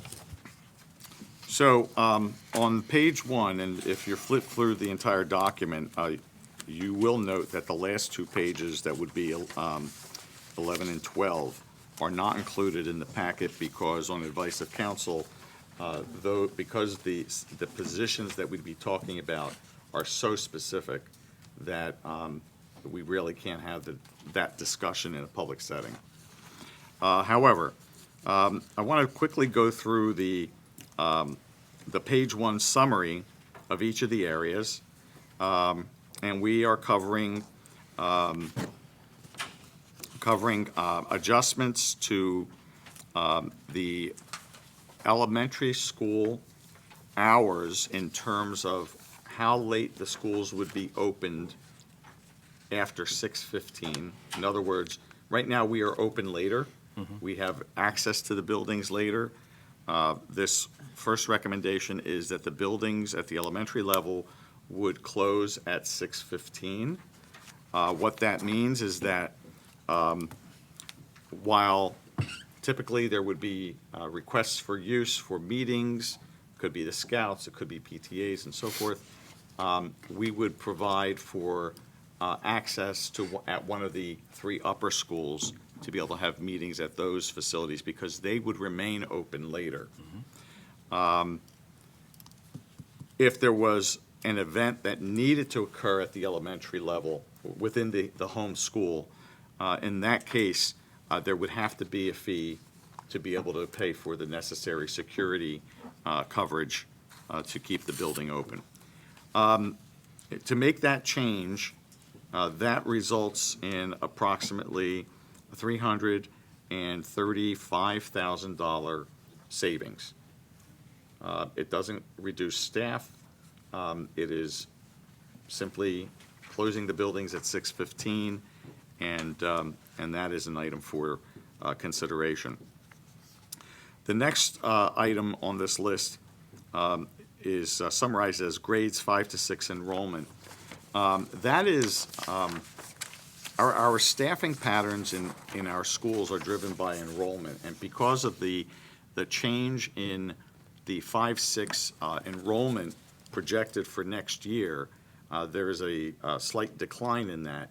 So we would automatically be able to reduce 4 positions, 4 teaching positions at Hammarskjold as a result.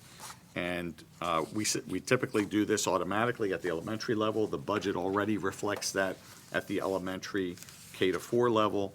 And this is another area where we can make a reduction simply because the numbers are decreased for next year.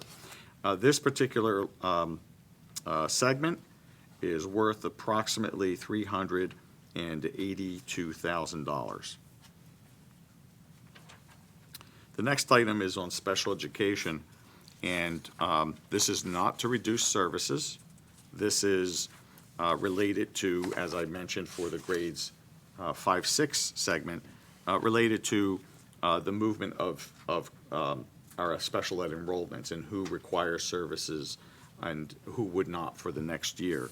And based on the projections from the special education department, the reduction overall in this area is approximately $430,000. And I just want to reinforce, that is in consultation with the Director of Special Education. I think it's important to note also that any of the items that are being put forth, we had tasked the entire administration to collaborate and identify areas that were feasible to be able to reduce. So these are recommendations that have come up through the administration. There were groups of principals and supervisors and department heads and so forth that worked collaboratively in identifying each of the various reductions that are being discussed at this point. The next item is highlighted as stipends. And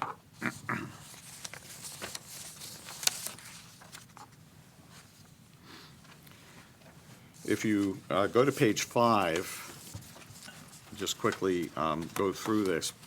The first 2 items relate to the summer ESL program. We're looking to reinstitute the summer ESL for this coming year.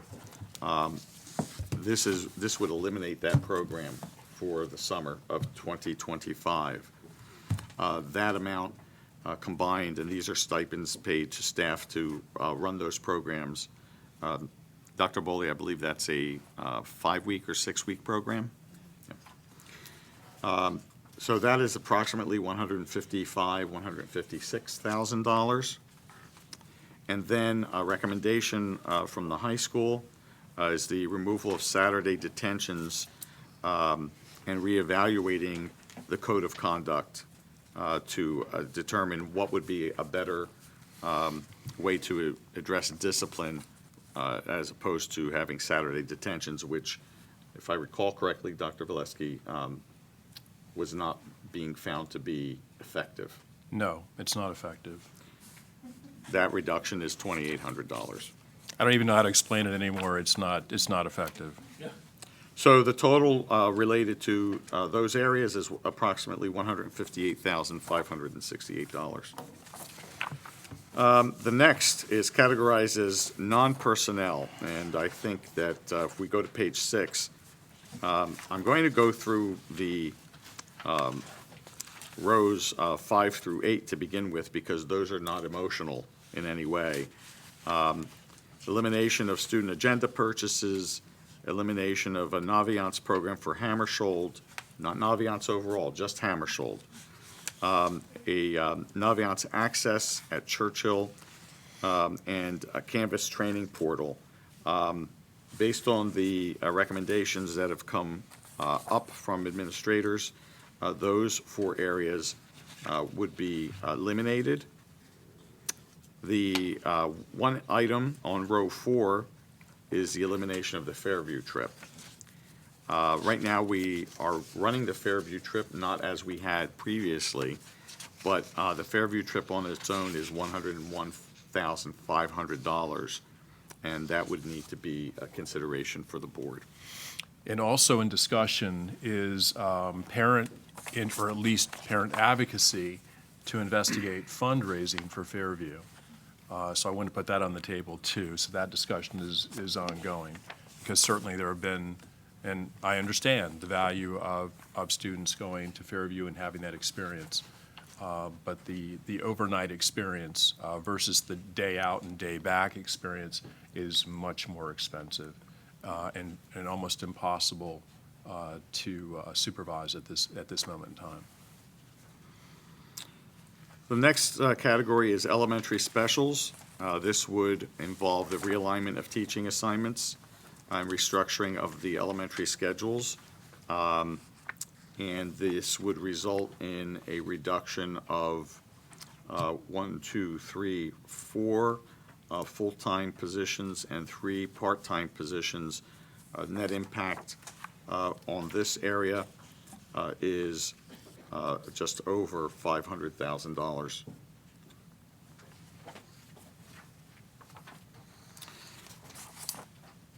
The next category is secondary teaching. This is, there are a variety of items within this segment. And I'll quickly go through what the topics are.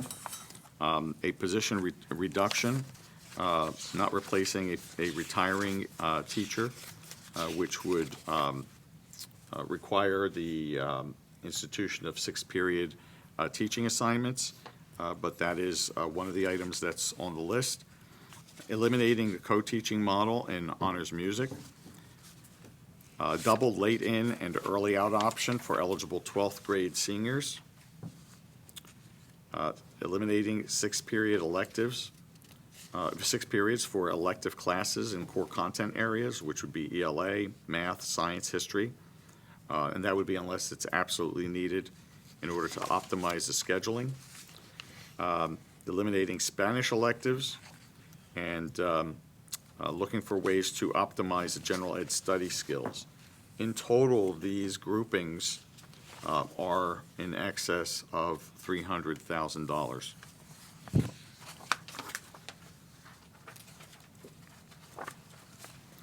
The next item is in athletics, and the recommendation that has come up is for 9th grade athletic program to be eliminated. The 9th grade athletic program has the least amount of competition with other schools.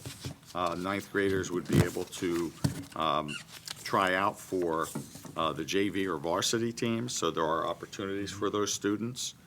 And overall, the total savings in this area would be just over $140,000. Important to note that this is not the elimination of middle school sports. It does not eliminate middle school sports. Transportation.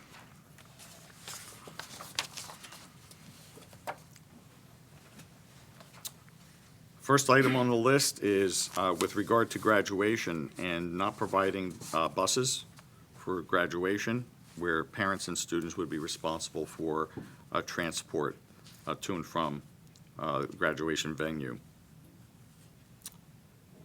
Churchill late buses are on this list. Elimination of late buses. Late buses, and you'll hear that in a couple of other instances, late buses are offered as a courtesy. They're not mandated by the state. Late buses at the high school. Athletic shuttle between Churchill and the high school. Now, I'll say that that's probably going to need to come off the list in order to enable ninth graders to be able to participate in the high school athletics program. And the Hammersholt late runs as well. The last item is a significant impact, but it is on the table for discussion, and that is reducing the hours for full-time bus drivers from 8 hours a day to 7 hours a day. The total impact for these areas is over $818,000.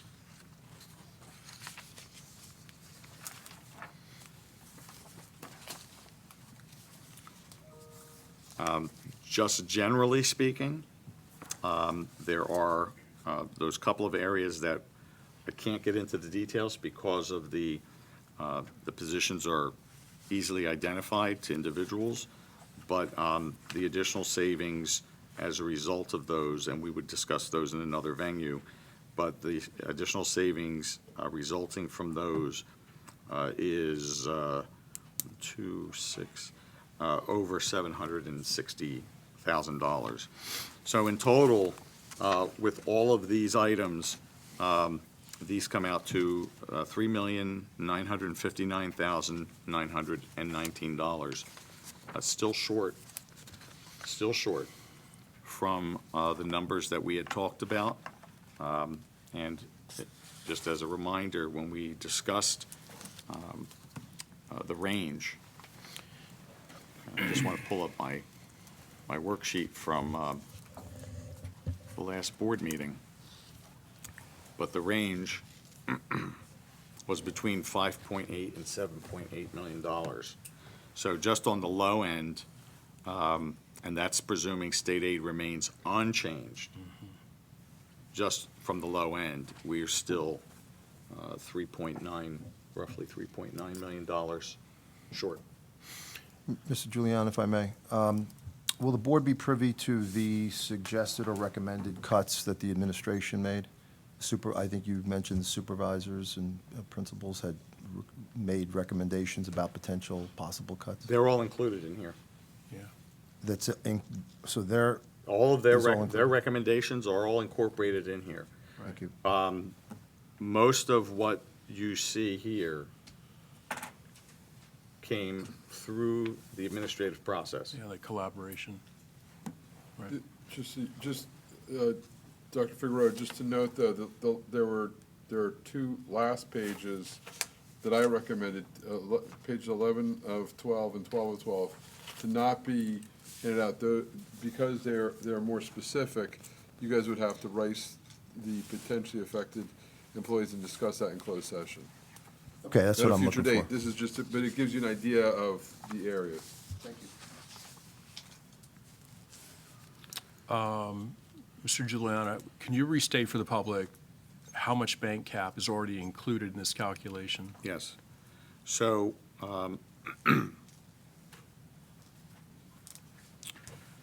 we have currently, that shortfall already takes into consideration maximizing our tax levy, the 2% cap, which is statutory, and we have approximately $1 million in banked cap. So those two amounts are already incorporated into the bottom line.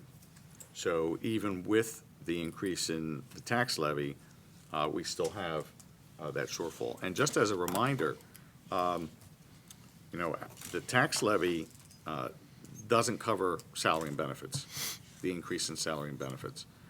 There are, without adding positions, I think there were 2 positions reflected in the budget that were requested from the special ed department. But our increase in salaries and benefits right now, without taking any of these reductions into consideration, is over $6.9 million. The tax levy and the banked cap is $3.9 million. So there's a gap right there with doing nothing.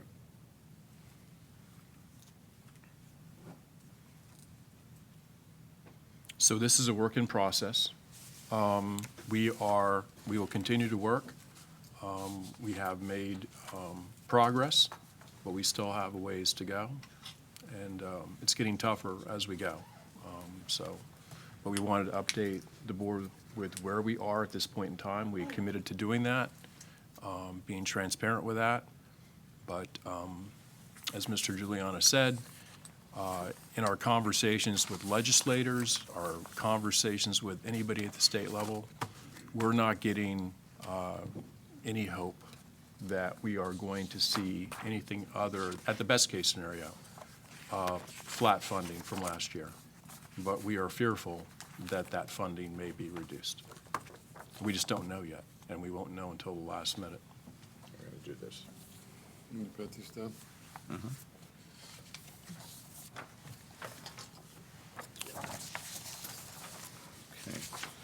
Okay.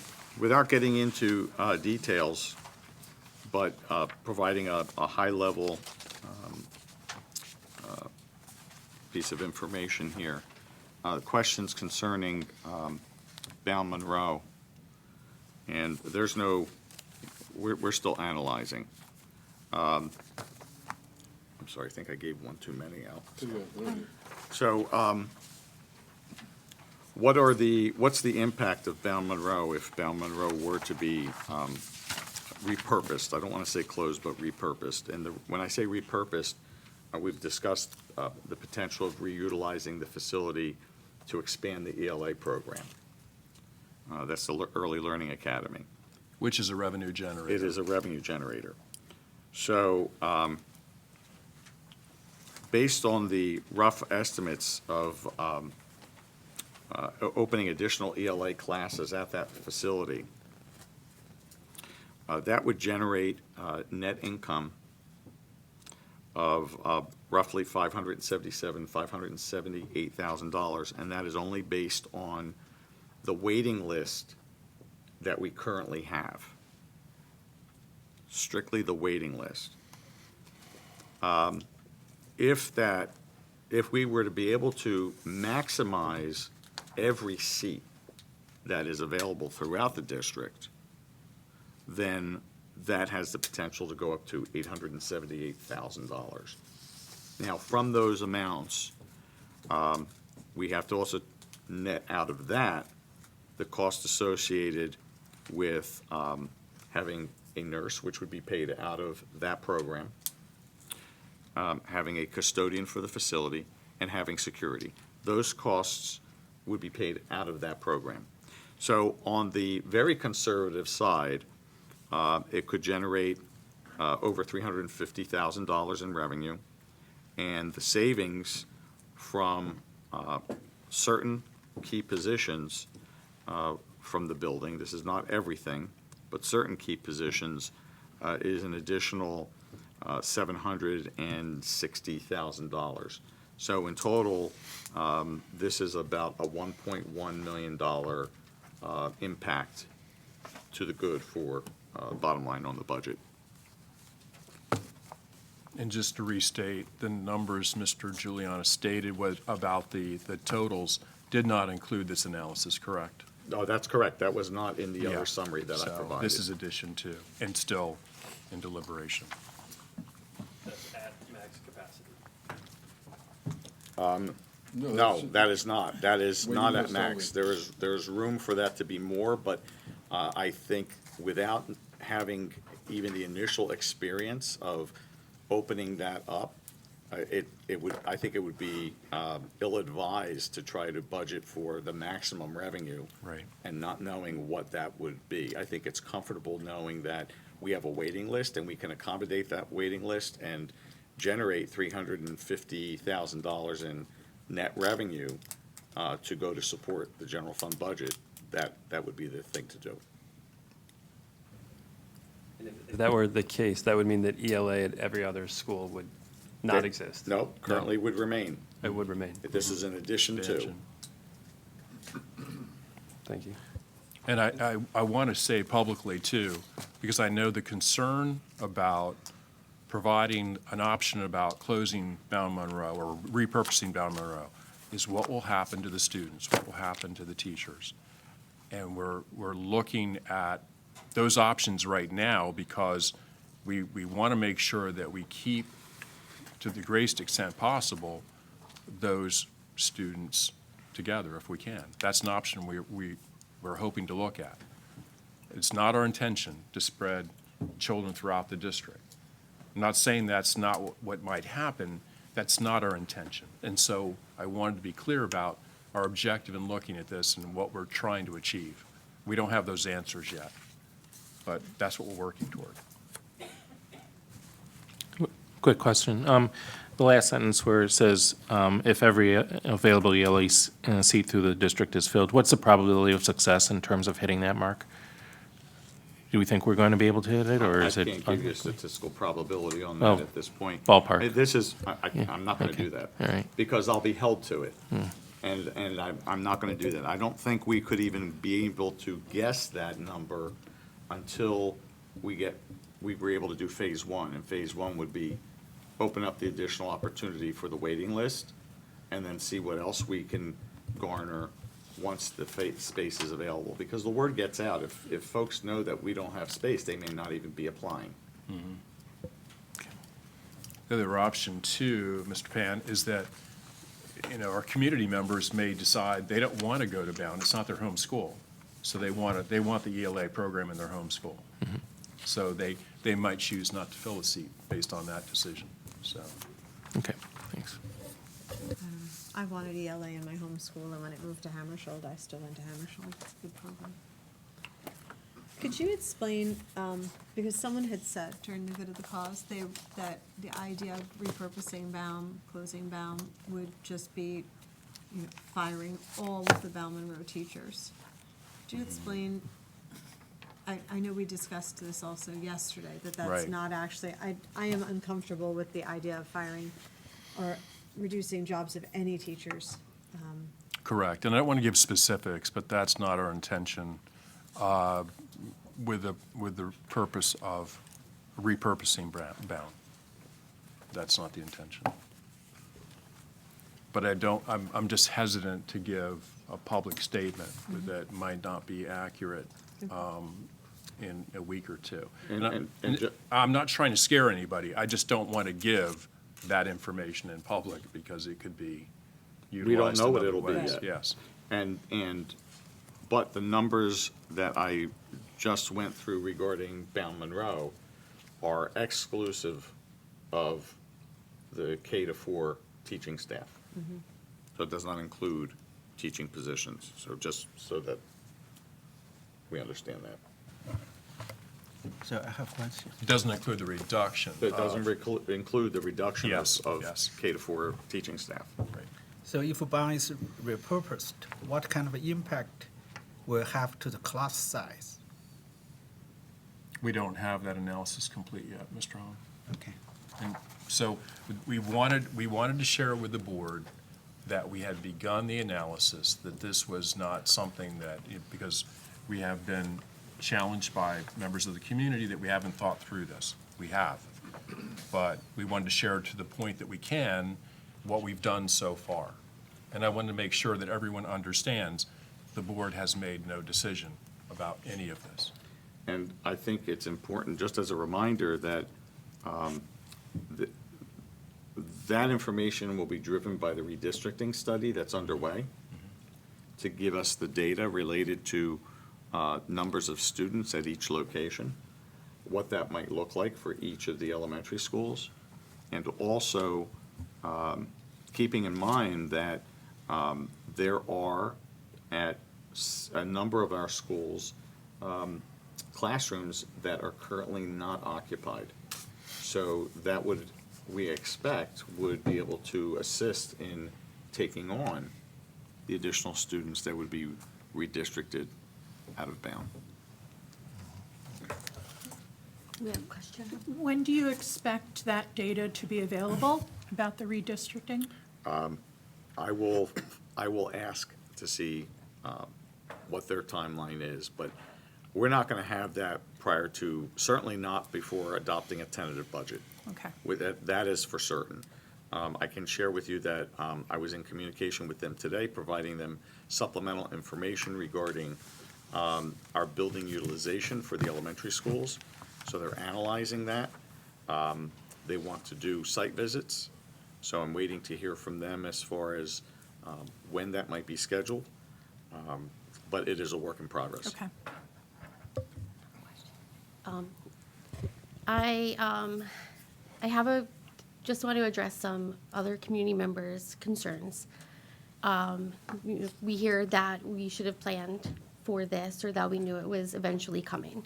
And so my understanding, as for a school budget, is that when you are provided with funding and money for that budget year, your job is to spend that money, right? There's not a large percentage that could be carried over, which is why we see districts who get a large sum of money, right, also say, there's no way that we can spend this. Like, I think one school one district got a lot of money that they were not expecting this year and said, we love the money, but how do we even begin to look at programs that are sustainable after a year if our funding changes? So there's not a lot of money, right, that we can carry over. The point of the yearly budget is to spend down the yearly budget, right? So, yes, so a couple of points. First, as a school district, and that is any school district within the state, the maximum that we can maintain in our fund balance, which is it's the emergency reserve, right? When everything else fails, it's that glass box on the wall that you break open. And we don't have the latitude to simply go utilize that money, but the maximum that we can maintain is 2% of our general fund. That's the maximum. We can't fall below that without permission from the state.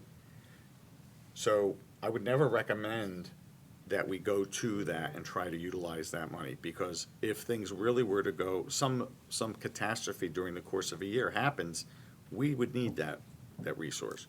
What does that equate to? Well, 2%, our general fund, if we're looking at our general fund budget, is almost, it's a little under over. 4 million. Yeah, a little under 4 million, because if we're looking at about a $200 million budget now, 2% of that. Like 194, so. So, my train of thought now. So that's the 2% side. And now I lost the rest of my train of No, thought. the question. No, don't try to help me. I'll come back to it. But it was, but that 2% issue is a big issue. Mrs. Eric, just ask your question again, and maybe it'll refresh. So, my question is that, there's obviously a community concern. You knew, we knew it was coming. Why don't you plan?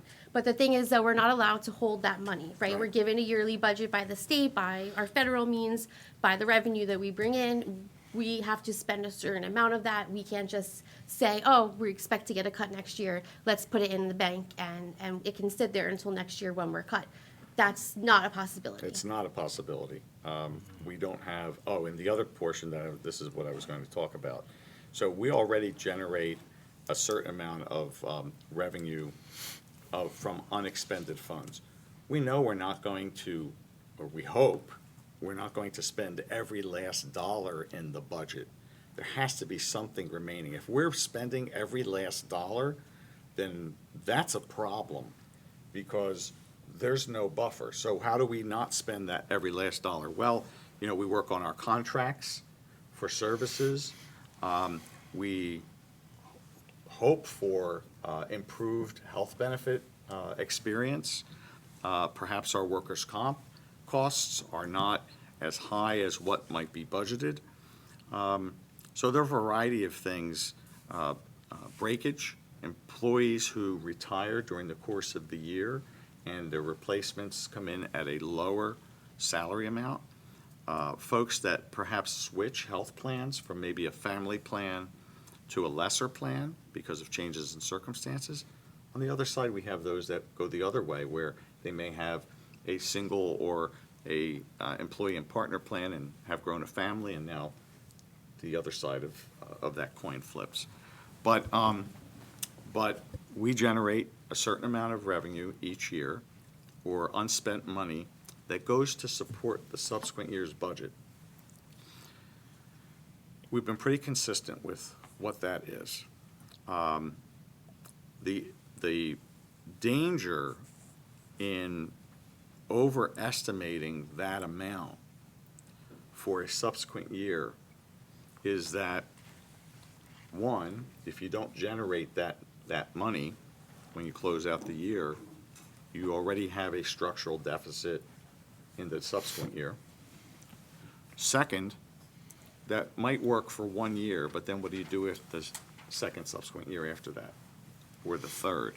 Because if we're and let's use a hypothetical, if we're budgeting fund balance of $5 million, and we say, you know what, we've got to close the gap, let's make it $7 million. So we added another $2 million. First, you have to be able to generate that additional $2 out of the current budget to be able to do that. But then you've set up the budget to have to do that in every subsequent year. Is that even possible? And chances are absolutely not. That just really aggravates the structural deficit that would be encountered down the road. So Thank you. we don't have a piggy bank that we can put the money into.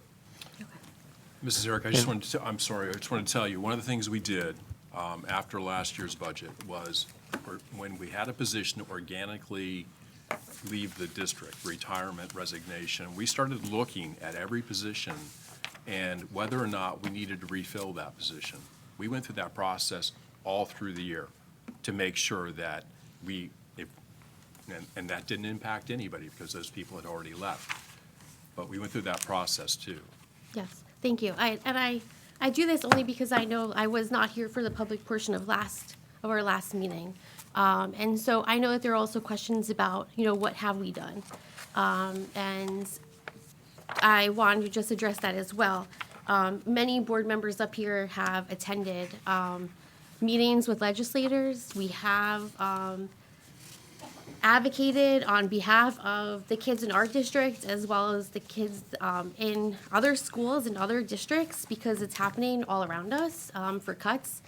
I did go to Trenton and during one of the school funding hearings and actually at our reorg meeting on January 2nd.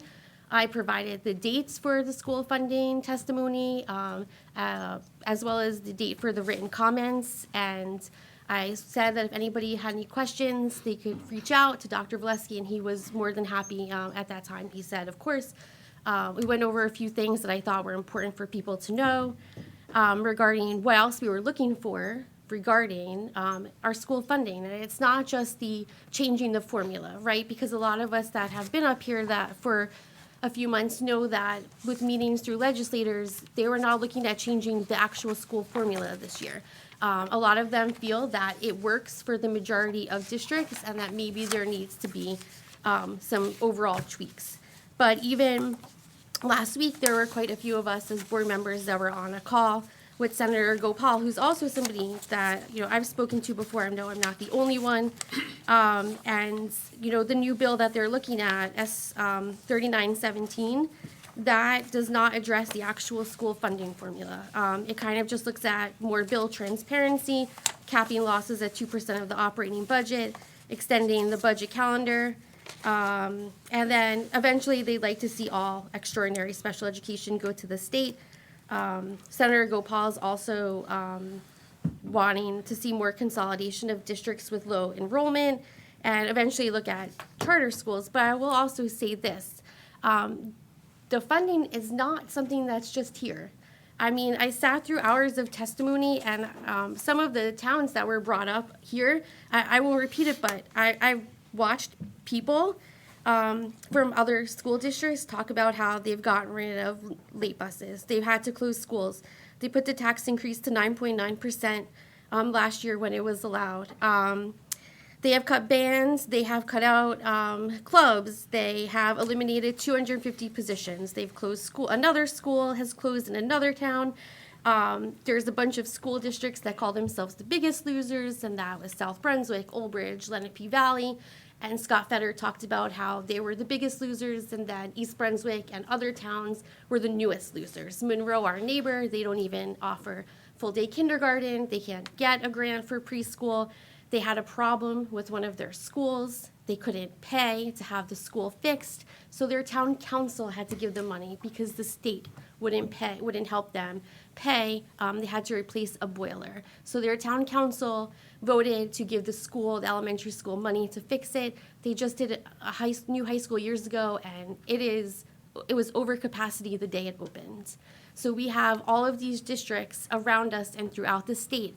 And we do talk to them, as part of New Jersey School Boards and our legislative committee, we talk, we have meetings, we have legislators there.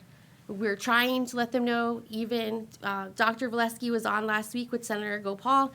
And so instead of looking at the big picture of, okay, we're not changing the school funding formula this year, what can we break it down for our district? And Dr. Valesky expressed to him our concerns with the raising costs of out-of-district and how it could be the middle of the year and the out-of-district school could raise the cost and we have to pay that cost. And so those are barriers to us when setting a budget because we don't know what that raise could be. So we're trying, we're advocating, I could go on and on because I know there's so many people on this board that have tried since our last budget to really take it on. I know President Goss, you met with some of our Sterling Stanley, and I don't want to talk for anybody else up here, right?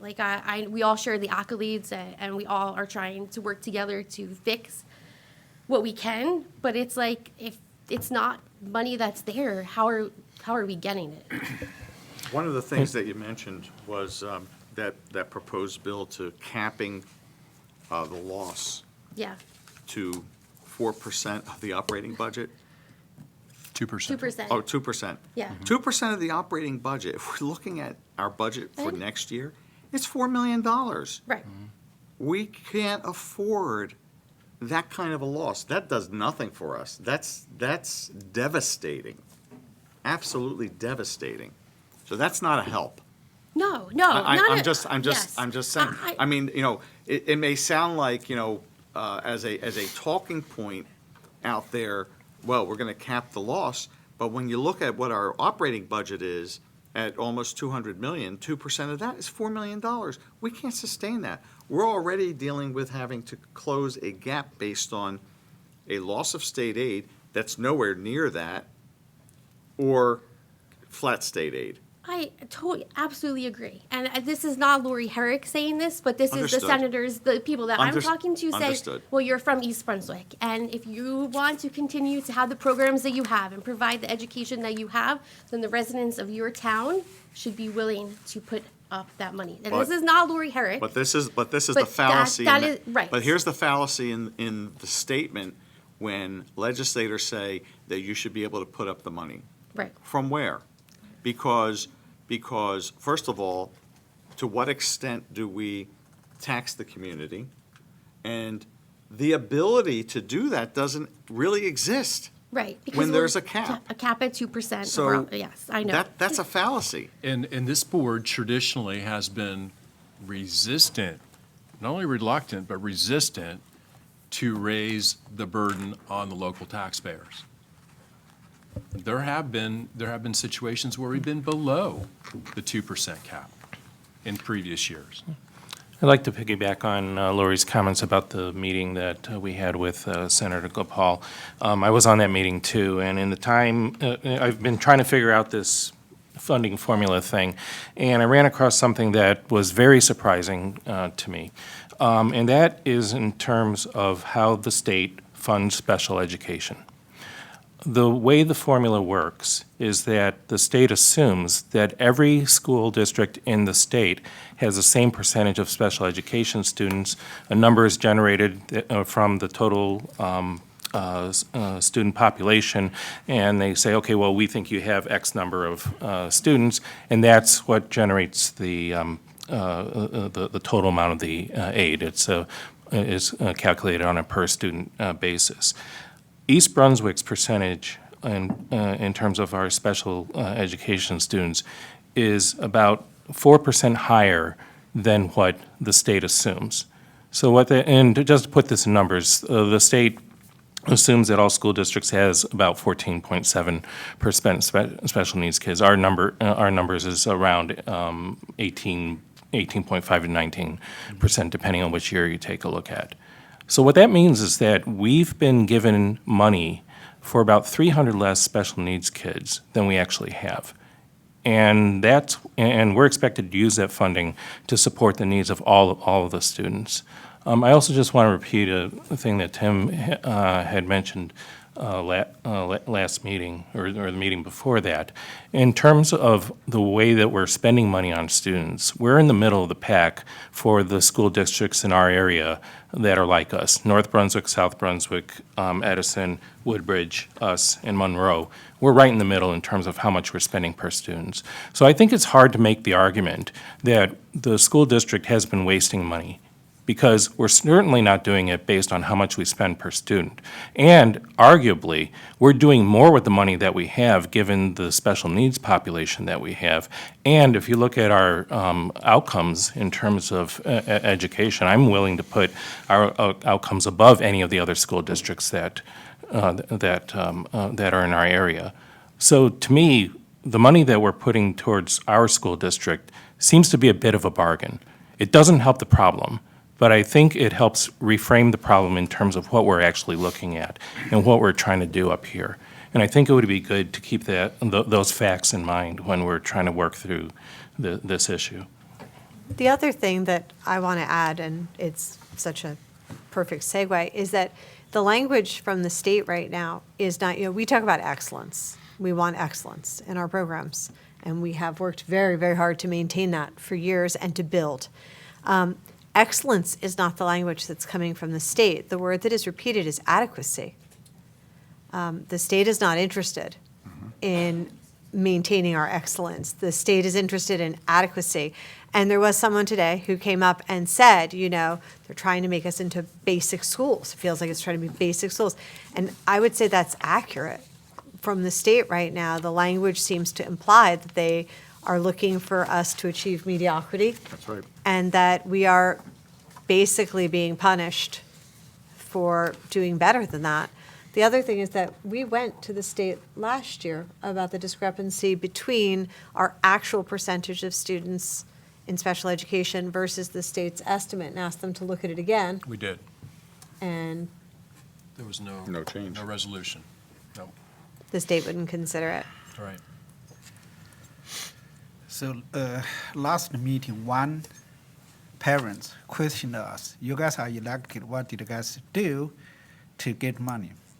So personally, one big challenge for the special need student is the cost for out-of-district placement.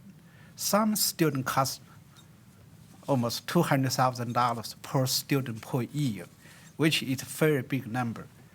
For this kind of cost, the service provider simply just give us the bill. We have no bargaining power at all. We have to pay required by law. they give us 200,000, they will have to pay 200,000. If they give us 250,000, then we'll have to pay. For this topic, I personally talked to Senator Gopal last year twice. I said, we must have mechanisms there to control this out-of-control charge. The school district in New Jersey has no bargaining power at all. But I tried multiple times, nothing going to happen in short term. That is a big burden for school district like us. We did very, very good for the special need education. By doing good, we got penalized because we, just like a magnet, we're attracting people from other places to East Brunswick, which makes the situation even worse. If I can piggyback on that, and please correct me if I'm wrong, we have looked to provide more services in district so that children who were typically placed out of district would come back to us. I believe we've been successful. That number has been lowered since last year, but with inflation and no bargaining power, our costs have increased from last year. Is that correct? That's correct. Thank you. And as Liwu had stated, with no negotiation power and the state has a variable reimbursement on these types of numbers, the first 45,000 of out-of-district placement comes from us. Regardless of what the cost is past that, that's always our expense right out of the gate. And children deserve their best opportunity. This is not a district that's going to say no. This is not a district that will turn people away when they need help. And I'm really proud of that. But it is a difficult reality then when we look at numbers and we look at the state and how funds are earmarked. We don't have as much ability to spread the money the way I think the public believes we do. There are very specific rules and laws about what funds things can be spent and where and how. And I thank everybody who stayed tonight. I know it's a pretty long meeting, and thank you for allowing me to speak. Thank you. Anyone else?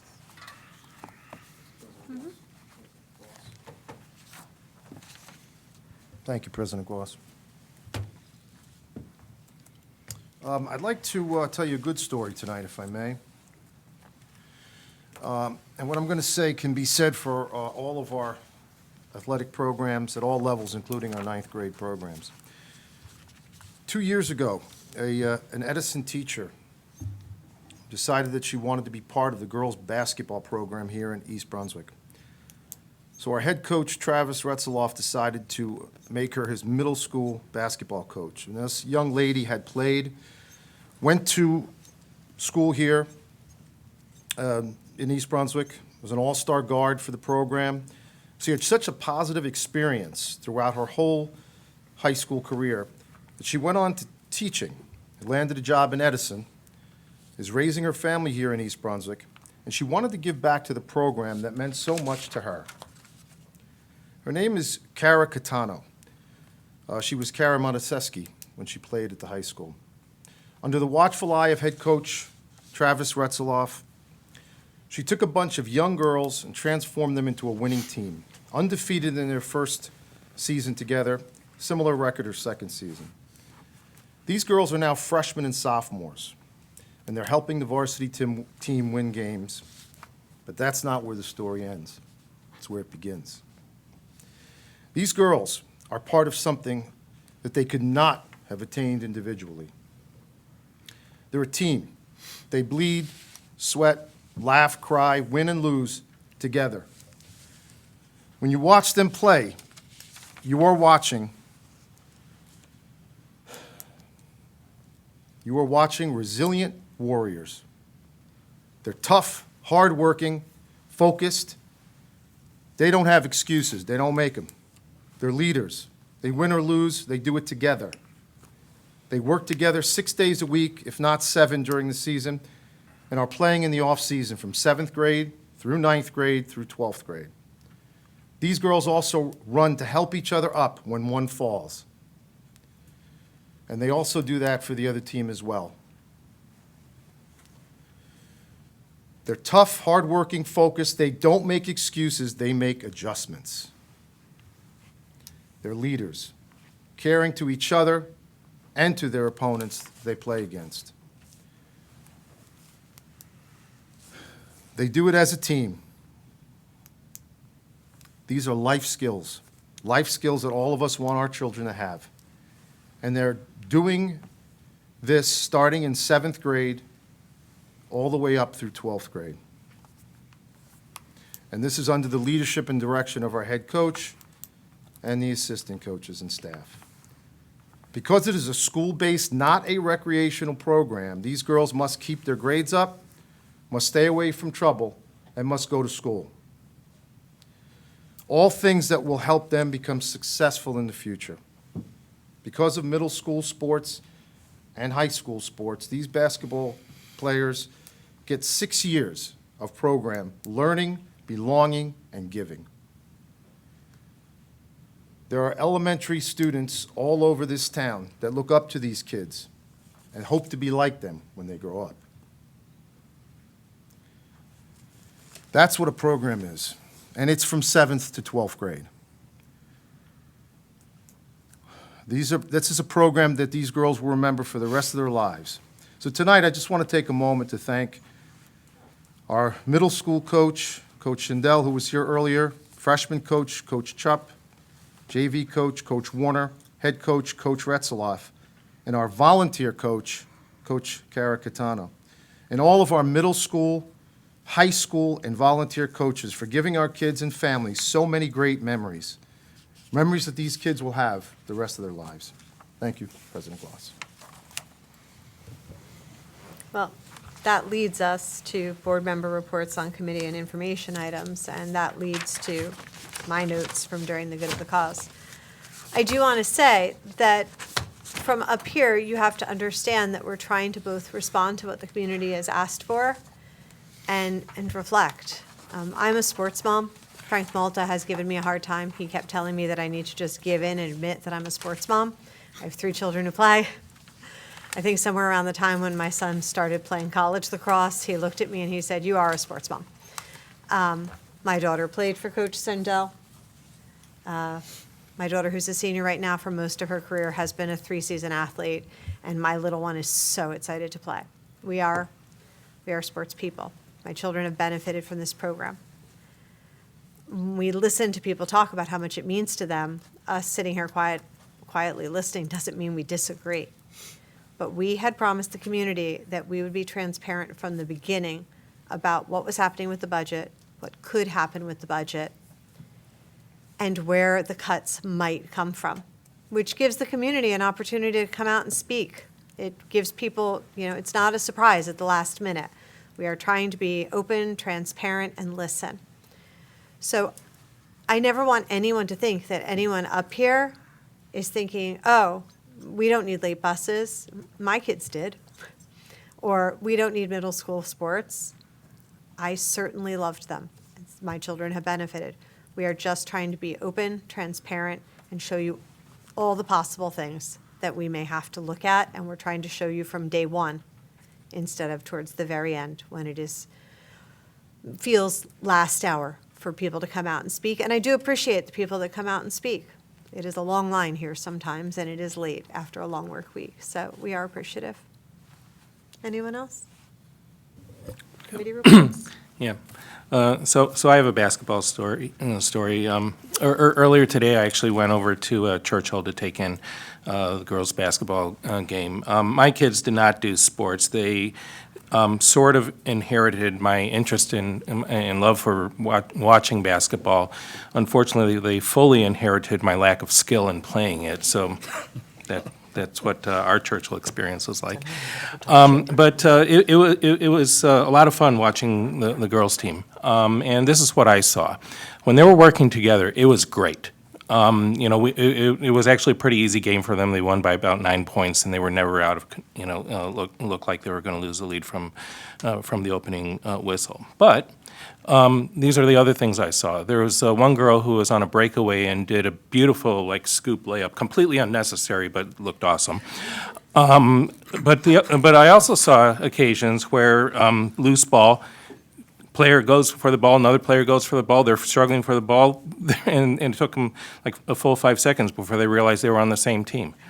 And one of the things that Father Tom at St. Bart's, I'm a parishioner at St. Bart's, always says is if you are having an issue that you're trying to deal with, look to what the kids do.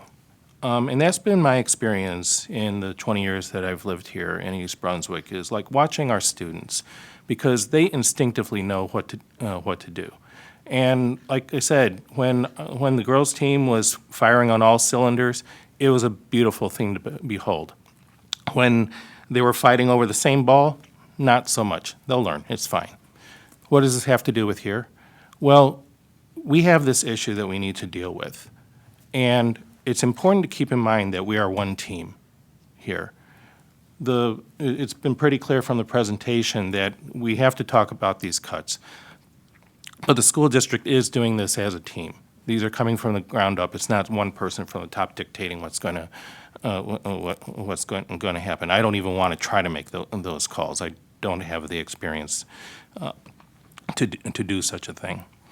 But the team also extends across this room here. And I realize that this room is set up very badly for this metaphor, because the public sits out there and we're sitting here and we're staring at each other from across the room, and we got this wall here. Symbolically, it's kind of bad, although, this is how these rooms are set up. But this is a good thing to keep in mind, that we are all trying to solve the same problem. And this problem requires hard decisions. So it's up to us. Can we work together, firing on all cylinders, or do we want to fight each other over the same ball when we're wearing the same jerseys? I know which one I would pick, but that was my big takeaway from the game. But that layup was awesome. Two other quick things.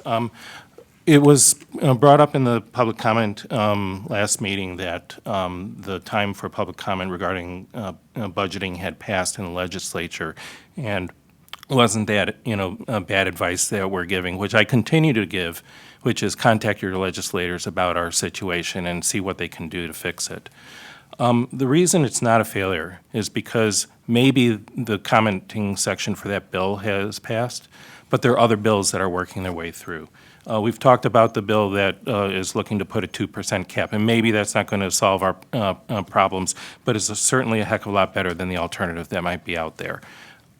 Call your senators to try to get that bill through. There are bills that are involving looking at a 5-year average in terms of determining school funding. Call your senators about that.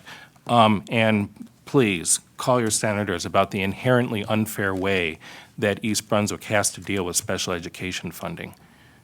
Because I brought this up with Senator Capal in that meeting. It's the first time I talked to him. I'm relatively sure he thinks that I'm kind of a pain in the butt now after that one encounter. But you guys are voters, and you guys put the legislators in the seats.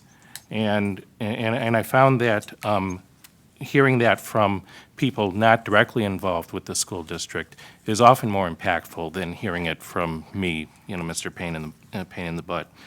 Just to give you an example, there was a time when I had a kid in the hospital, and it was a toddler, and we were trying to get him down for a scan because he needed the scan, and because of his age, we needed an anesthesiologist for it and for the scan, and it was taking forever for the anesthesiologist to free themselves up to get him down to the radiology suite.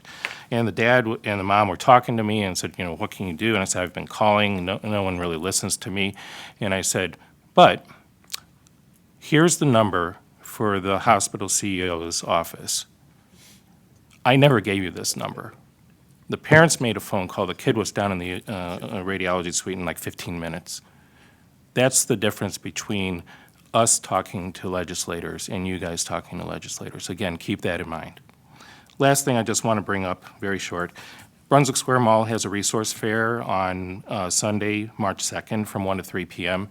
Oftentimes I hear parents saying, well, I need this thing for my kid and I don't know where to get it. Resource fairs are a great place to get that sort of information. We had one at the high school not too long ago. towards the end of the year. These things come up over and over again. Please tell your friends about this thing, because they can be a great source of help. Thanks. Anyone else? All right. I would also like to, before I forget, I would like to thank the administrative team and Karen for all the work they're doing. If you aren't following the district on Facebook, please do. They are pushing out a lot more information for the community. And it is nice to see the kids winning and winning and winning. Play like a girl is such a good thing. All right, beyond that, but thank you, because it's awesome. We have, Can I ask the board members to please? oh, I'm sorry, bring- please pass Return those down documents? all the confidential No, things. you can keep the memo from the DOE.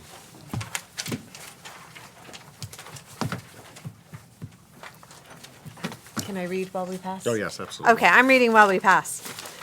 We have a need for a closed session. Whereas the Board of Education must discuss matters which are not appropriate for discussion in a public meeting, and whereas these subjects are within the exceptions to the Open Public Meeting Acts and are permitted to be discussed in closed session pursuant to NJSA 10-4-12B, and whereas the Board of Education intends to discuss matters as follows, items listed on tonight's agenda. Whereas the length of the closed session is estimated to be 1 hour, after which the public meeting of the board shall reconvene and action will be taken. Can I get a motion, please? All right, Second. Pan, Falco. Discussion? All in favor? Opposed? Abstentions? All right, thank you, everybody. We're in closed. Have a good night.